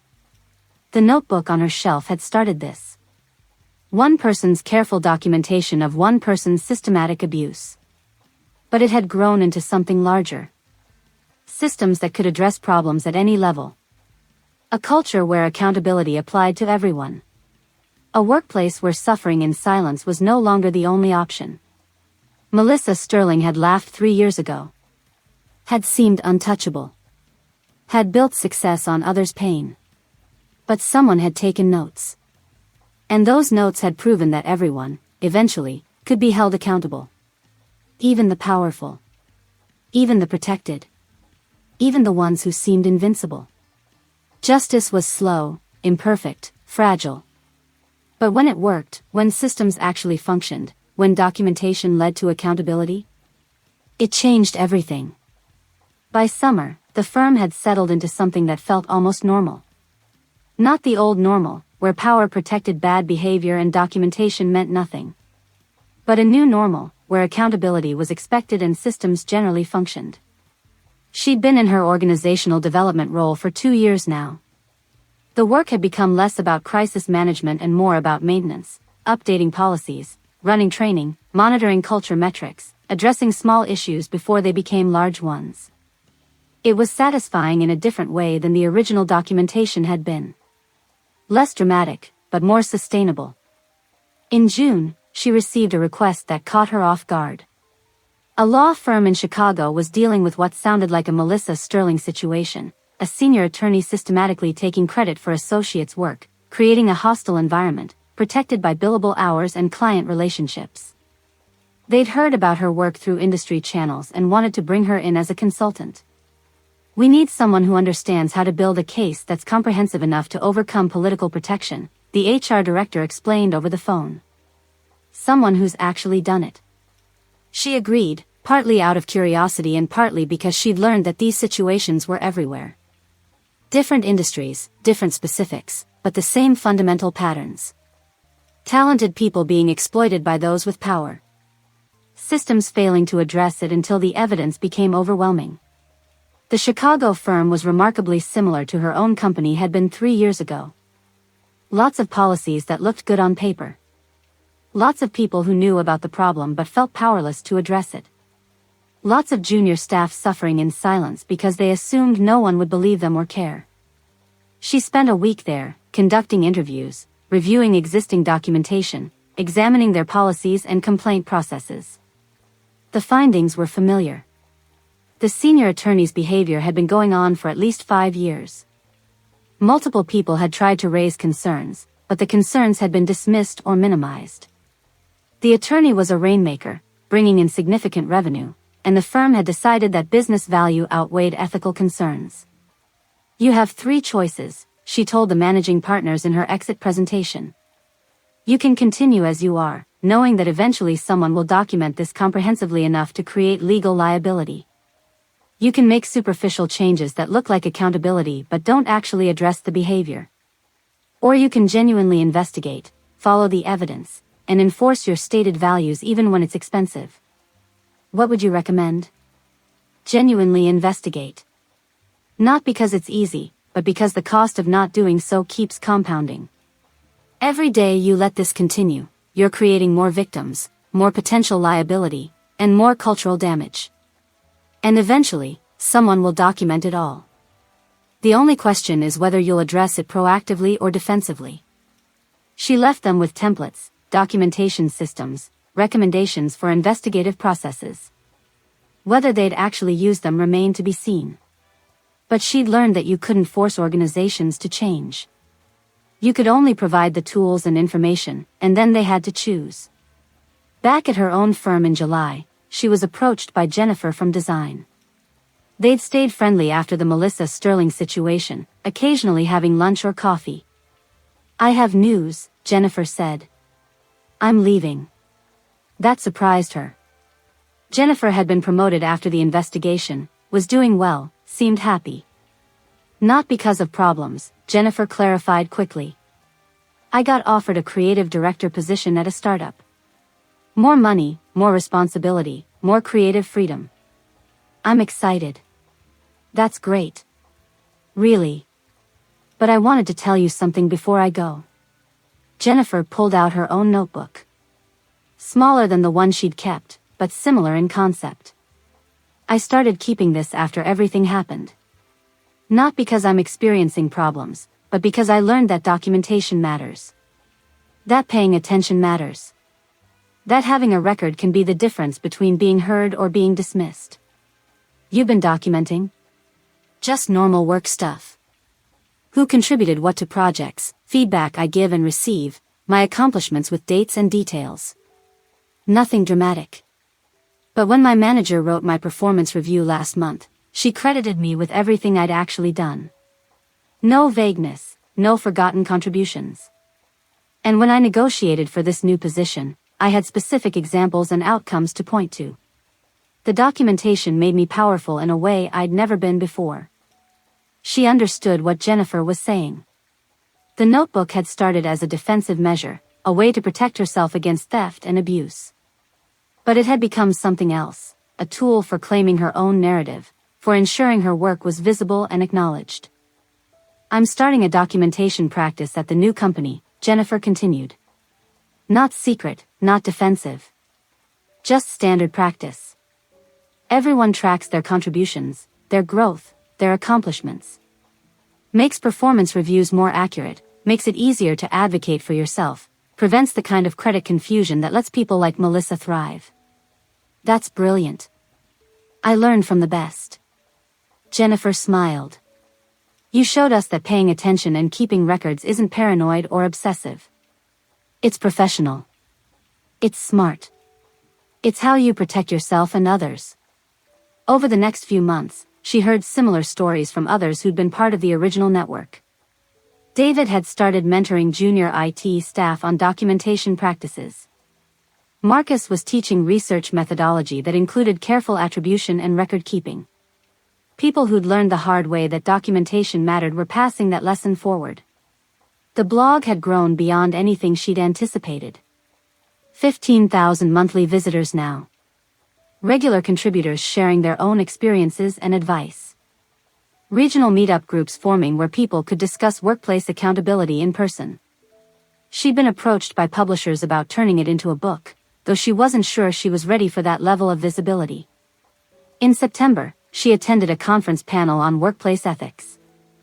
This time not as a panelist but as an audience member. She wanted to hear what others were saying, wanted to understand the broader conversation around these issues. One of the panelists was Patricia Chin, the woman from Melissa's previous company who'd reached out years ago.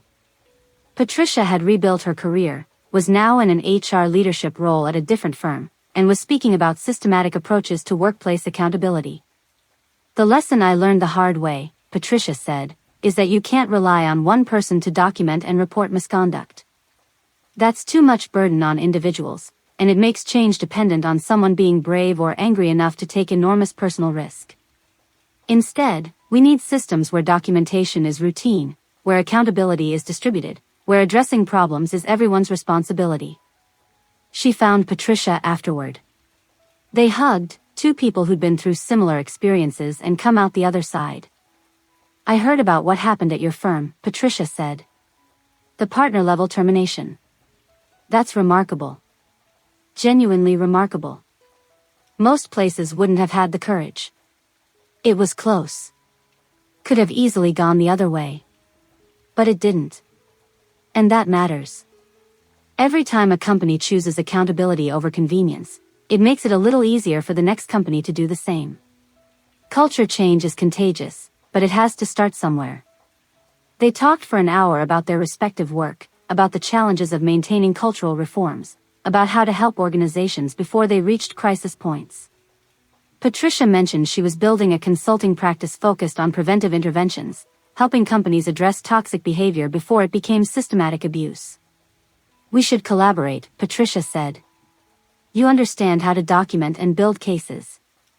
I understand how to prevent the need for cases in the first place. Together, we could probably help a lot of organizations. The idea intrigued her. She'd been focused on her own company's culture for 3 years, but there was a larger need. Thousands of workplaces dealing with similar issues, most of them handling it poorly, most of them waiting until the problem became catastrophic before addressing it. She discussed it with Susan Rodriguez and the managing partner. They were supportive, even offered to let her work part-time at the firm while building the consulting practice. You've done the work here, Susan said. The systems are solid. The culture is sustainable. If you can help other organizations avoid what we went through, that's valuable work. By November, she and Patricia had formed a consulting partnership. Workplace Accountability Systems was the formal name, though they joked about calling it Taking Notes Professionally. They offered assessment services, investigation support, policy development, training programs, everything learned from multiple experiences with toxic workplace behavior. Their first client was a tech company where 3 engineers had left in a month, all citing the same manager as the reason. Their second was a nonprofit dealing with a founding board member whose behavior was driving away talented staff. Their third was a hospital system trying to address a culture where reporting problems was seen as disloyalty. Different industries, different specifics, same fundamental patterns. Power being abused. People suffering in silence. Systems failing to address it until forced to by overwhelming evidence or public crisis. She brought the lessons from the notebook to every engagement. Document systematically. Find corroborating witnesses. Frame concerns in terms of organizational risk. Use the proper channels. Build cases comprehensive enough that denial becomes impossible. But also, and this was the lesson from the past 2 years, build systems so people don't have to be heroes to address problems. In December, 4 years after Melissa had laughed at her presentation, she found herself thinking about that moment. How humiliating it had been. How powerless she'd felt.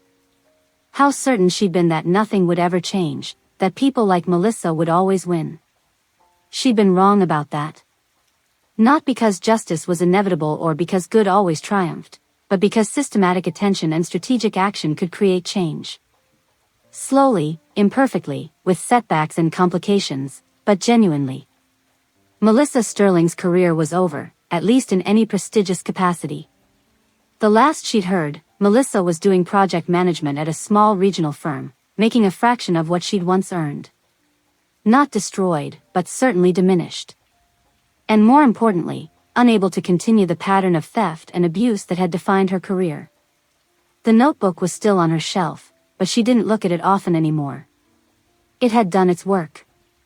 Had proven that documentation could overcome power, that patterns could be made visible, that accountability was possible if you were patient and thorough enough. But the real legacy wasn't the notebook. It was the systems built from its lessons. The policies implemented at her firm and now being adapted by others. The cultural shifts that made documentation normal rather than paranoid. The network of people who'd learned to pay attention and speak up. The consulting practice helping other organizations address problems before they became crises. And it was the younger version of herself, the one standing in that conference room in June 4 years ago being laughed at by Melissa Sterling. That version of her had felt small and powerless and certain that nothing mattered. She wished she could go back and tell that younger self what would happen. That the laughter would stop. That the notes would matter. That systematic documentation would prove more powerful than charisma or political skill. That justice, while imperfect and slow, could actually function when built carefully enough. But maybe she didn't need to go back. Maybe the work she was doing now, helping others document, build cases, create change, was the way of telling that story forward. Every person she helped was someone who wouldn't have to spend 18 months wondering if anyone would listen.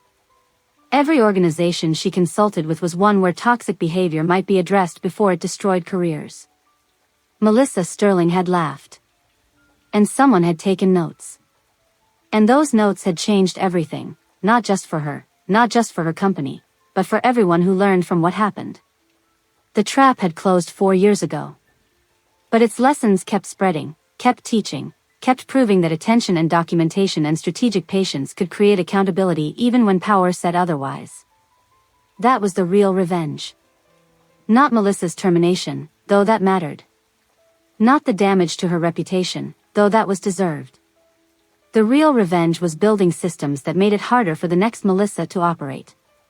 Creating cultures where exploitation was visible and addressed. Teaching people that they didn't have to suffer in silence, didn't have to wait for heroes, didn't have to accept that bad behavior was just how things worked. The laughter had stopped. The notes had won. And the work continued. 5 years had passed since that June day when laughter had echoed through a conference room and changed the trajectory of a life. 5 years of documentation, investigation, reform, and rebuilding. 5 years that had transformed not just one career, but an entire organizational culture and, in small ways, the broader conversation about workplace accountability.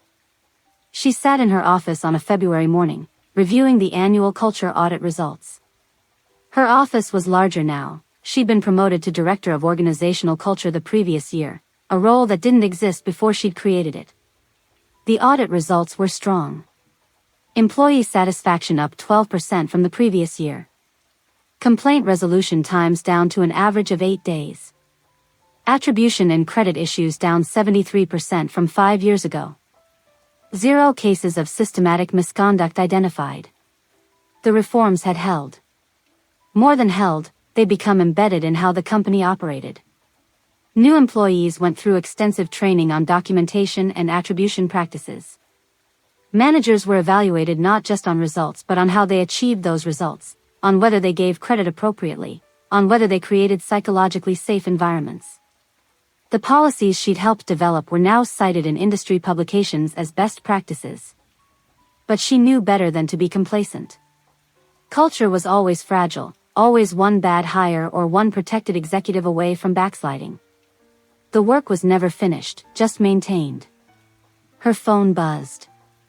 A message from Patricia, just landed our biggest client yet. Fortune 500 company, systemic issues with credit theft in their product development division. They specifically requested us because of the Sterling case study. Can you believe we're getting hired because of what happened? She could believe it. The Melissa Sterling situation, once something to be embarrassed about, had become a teaching tool. Not because the company celebrated having had the problem, but because they could demonstrate they'd addressed it comprehensively and built systems to prevent recurrence. That was valuable. Organizations wanted to know how to handle these situations before they exploded publicly. The consulting practice she and Patricia had built was thriving. They'd worked with 47 organizations over the past 2 years, helping implement accountability systems, investigate concerns, train leadership. The work was challenging, often frustrating. Not every company was willing to actually change, but meaningful. That afternoon, she had a meeting with 3 junior analysts who'd requested time to discuss the situation. They arrived together, nervous but determined, carrying documentation. "We think we have a problem," one of them said. A senior consultant who's been taking credit for teamwork. Not as bad as what we've heard about from years ago, but a pattern. She listened as they described the situation, reviewed their documentation. It was thorough, dates, times, specific examples, emails with timestamps. They'd done exactly what the training taught them to do. Document carefully, compare notes, come forward together. "This is really good documentation," she said. "Clear, specific, focused on observable behavior rather than assumptions about intent. You followed the process correctly." "So what happens now?" one asked. "I'll review this with HR today. They'll initiate an investigation, probably by tomorrow. You'll be interviewed confidentially. So will the consultant and anyone else relevant. Based on what you've shown me, I'd expect the investigation to take about 2 weeks, maybe 3. If the pattern is substantiated, there will be corrective action, probably coaching and monitoring, possibly stronger measures if the behavior doesn't change." "That's it? We just follow the process and it works?" She understood their disbelief. They were young enough that they'd never known a workplace where this wasn't normal, but old enough to have heard stories about how it used to be. About suffering in silence. About documentation that went nowhere. About systems that protected perpetrators over victims. "That's it," she confirmed. "The system isn't perfect. Sometimes investigations take longer than they should. Sometimes corrective action isn't as strong as it needs to be. But the days of needing 18 months of documentation before anyone will listen? Those are over here. You did good work. The system will handle it from here." After they left, she filed the report with HR, flagged it as requiring prompt attention. By end of day, Margaret Walsh had confirmed the investigation was initiated. The system was functioning exactly as designed. That evening, Robert stopped by. He'd retired years ago but still came by occasionally to have dinner with his wife who worked in the building's management office. He looked good, relaxed in a way he never had during his working years. "Heard you helped some young folks today with a situation," he said. "Word travels fast. Always has. Difference is, Now when people talk about problems being reported, they talk about them being handled. That's new. He smiled. You built something good here. Changed things for people you'll never meet, in ways you'll never know about. We built it, she corrected. You, Harold, Chang, David, Jennifer, Marcus, everyone who paid attention when it would have been easier to look away. This wasn't one person's work. Maybe not. But you're the one who had the patience to document it all. The strategic thinking to build a case that couldn't be ignored. The courage to come forward when you knew it might cost you everything. He paused. That mattered. Still matters. After he left, she pulled out the notebook. She did this occasionally, usually around anniversaries. June when Melissa had laughed, January when the investigation had concluded, February when the reforms had been announced. She'd flip through the pages, remember who she'd been when she started keeping it, think about how much had changed. The handwriting in early entries was different. Angrier, more hurt, less certain. The entries became more organized as the documentation became purposeful, as anger transformed into strategy. The cross-references and timelines showed someone learning how to build a case, how to think systematically about patterns of behavior. 167 pages of careful attention. 18 months of documentation. One comprehensive report that had changed everything. She'd never filled another notebook like this. Hadn't needed to. The company kept records now, systematically, as part of normal operations. Her personal documentation had become organizational practice. The extraordinary vigilance that had been required to catch Melissa was now just how things worked. That was success, really. Not that she'd gotten revenge on Melissa Sterling. Not even that Melissa had been fired.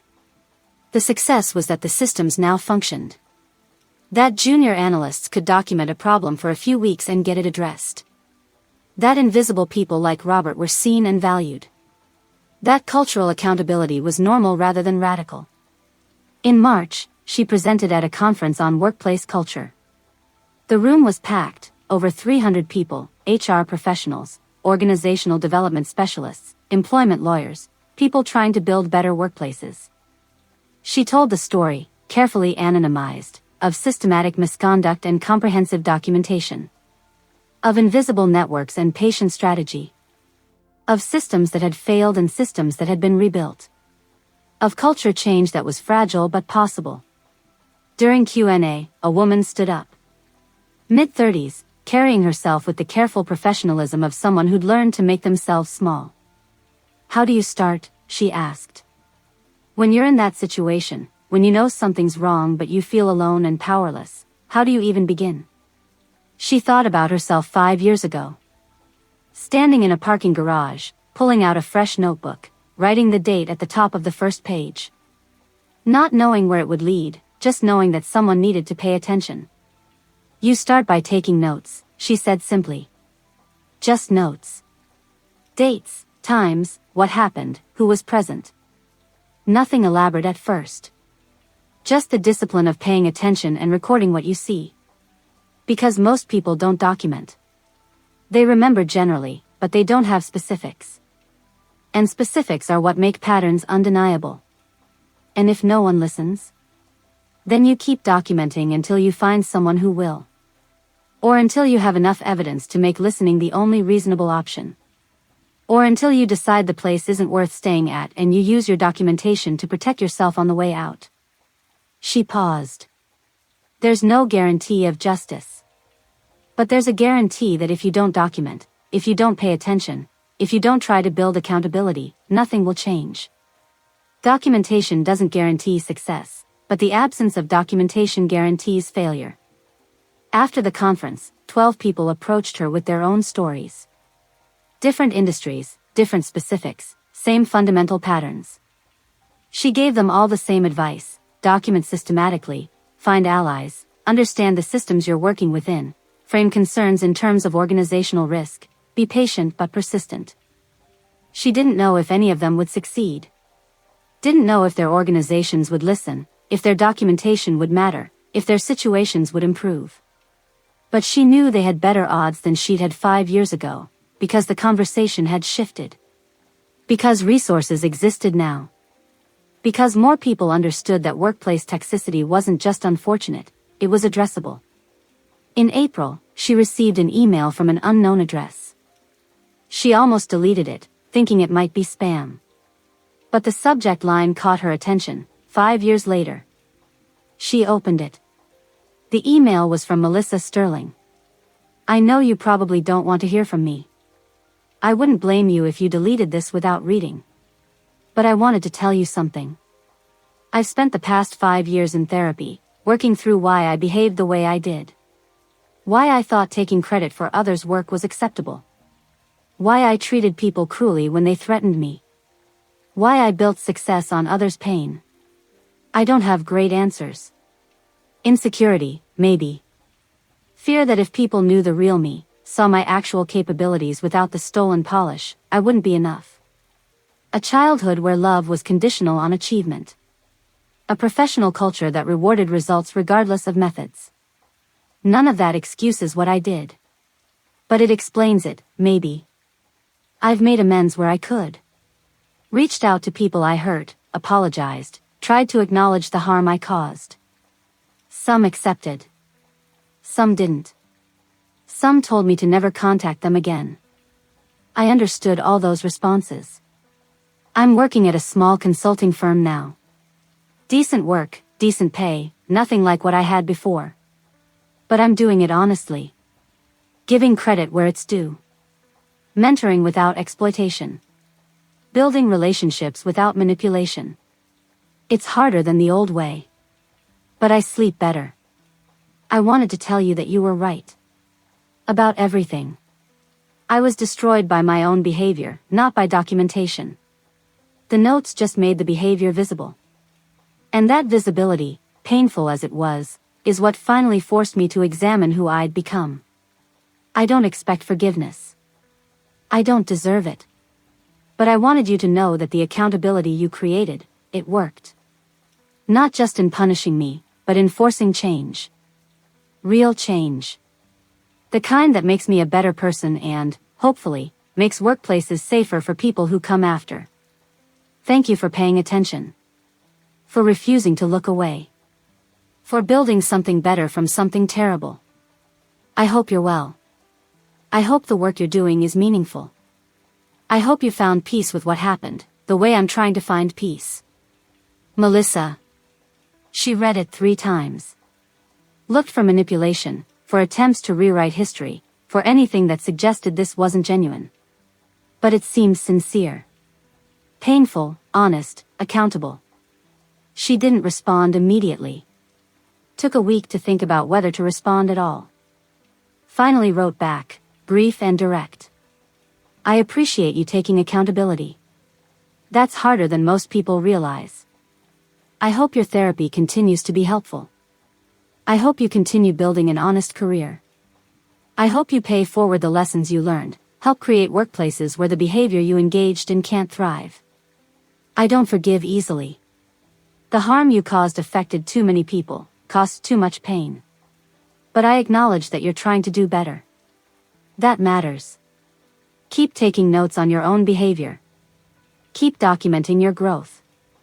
Keep paying attention to how you treat people. That's the work, really. Not one dramatic change, but consistent daily choices to be better than you were. Good luck. She sent it and felt something release. Not forgiveness, exactly. But a sense of completion. The Melissa Sterling chapter of her life had been about building accountability, and apparently, the accountability had functioned even beyond termination. Had created enough consequences that real reflection and change became possible. That was more than she'd hoped for 5 years ago. She'd wanted justice, wanted Melissa to face consequences, wanted the behavior to stop.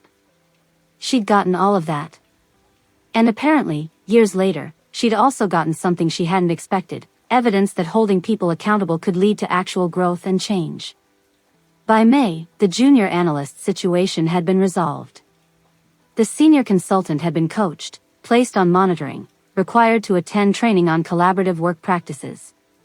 His behavior had improved. The junior analysts reported feeling supported and heard.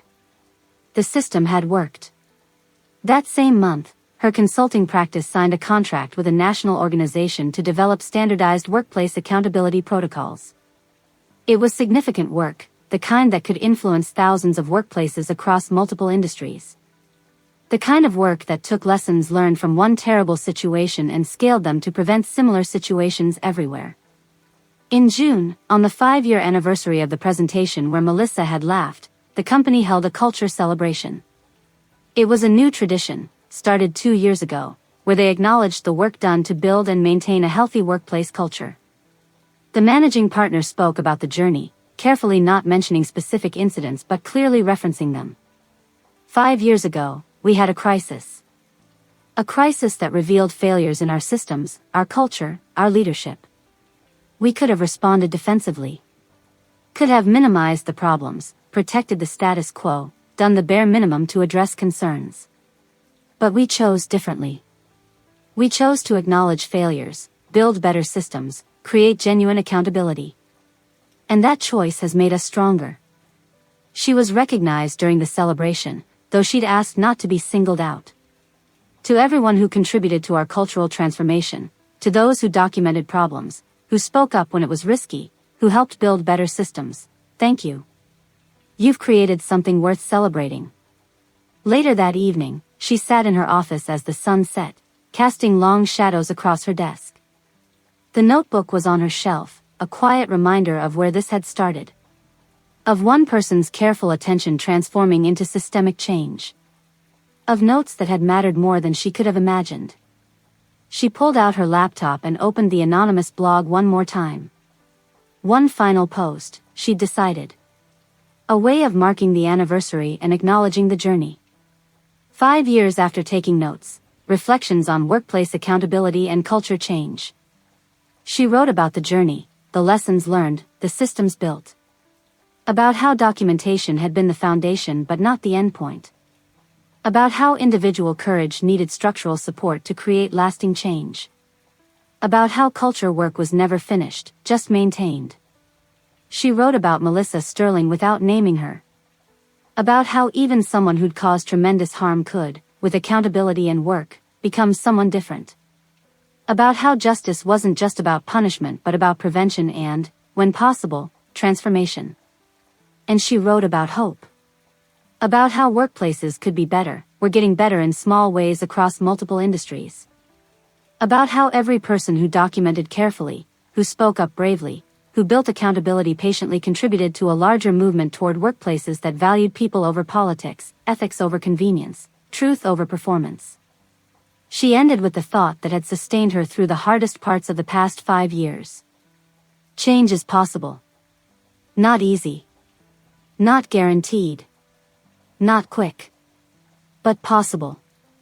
When enough people pay attention, when documentation is systematic rather than heroic, when systems are built to support rather than silence those who speak up, culture can shift. Toxic behavior can be addressed. Accountability can function. It starts with taking notes. With refusing to look away. With the patient, strategic work of building cases comprehensive enough that denial becomes impossible. And sometimes, years later, you discover that those notes didn't just change one situation. They changed systems. They changed culture. They changed possibilities for people you'll never meet in places you'll never go. That's the power of paying attention. Of documentation. Of refusing to accept that bad behavior is just how things work. Take notes. Build cases. Create change. The work matters more than you know. She published the post and closed her laptop. The notebook stayed on her shelf, its work complete but its lessons continuing to spread. Melissa Sterling had laughed 5 years ago, certain of her invincibility. But someone had been taking notes. And those notes had proven that everyone, eventually, could be held accountable. That systems could function. That culture could change.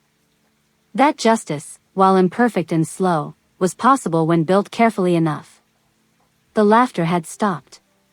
The notes had won. And the work continued, day after day, documentation by documentation, changed workplace by changed workplace. Until someday, maybe, workplaces where people like Melissa could thrive would be the exception rather than the rule. Where accountability would be normal rather than extraordinary. Where taking notes would be routine rather than radical. That was the goal. The work. The legacy. And it had started with someone who'd been laughed at in June, who'd gone home and pulled out a notebook, who'd written the date at the top of the page and decided that someone needed to pay attention.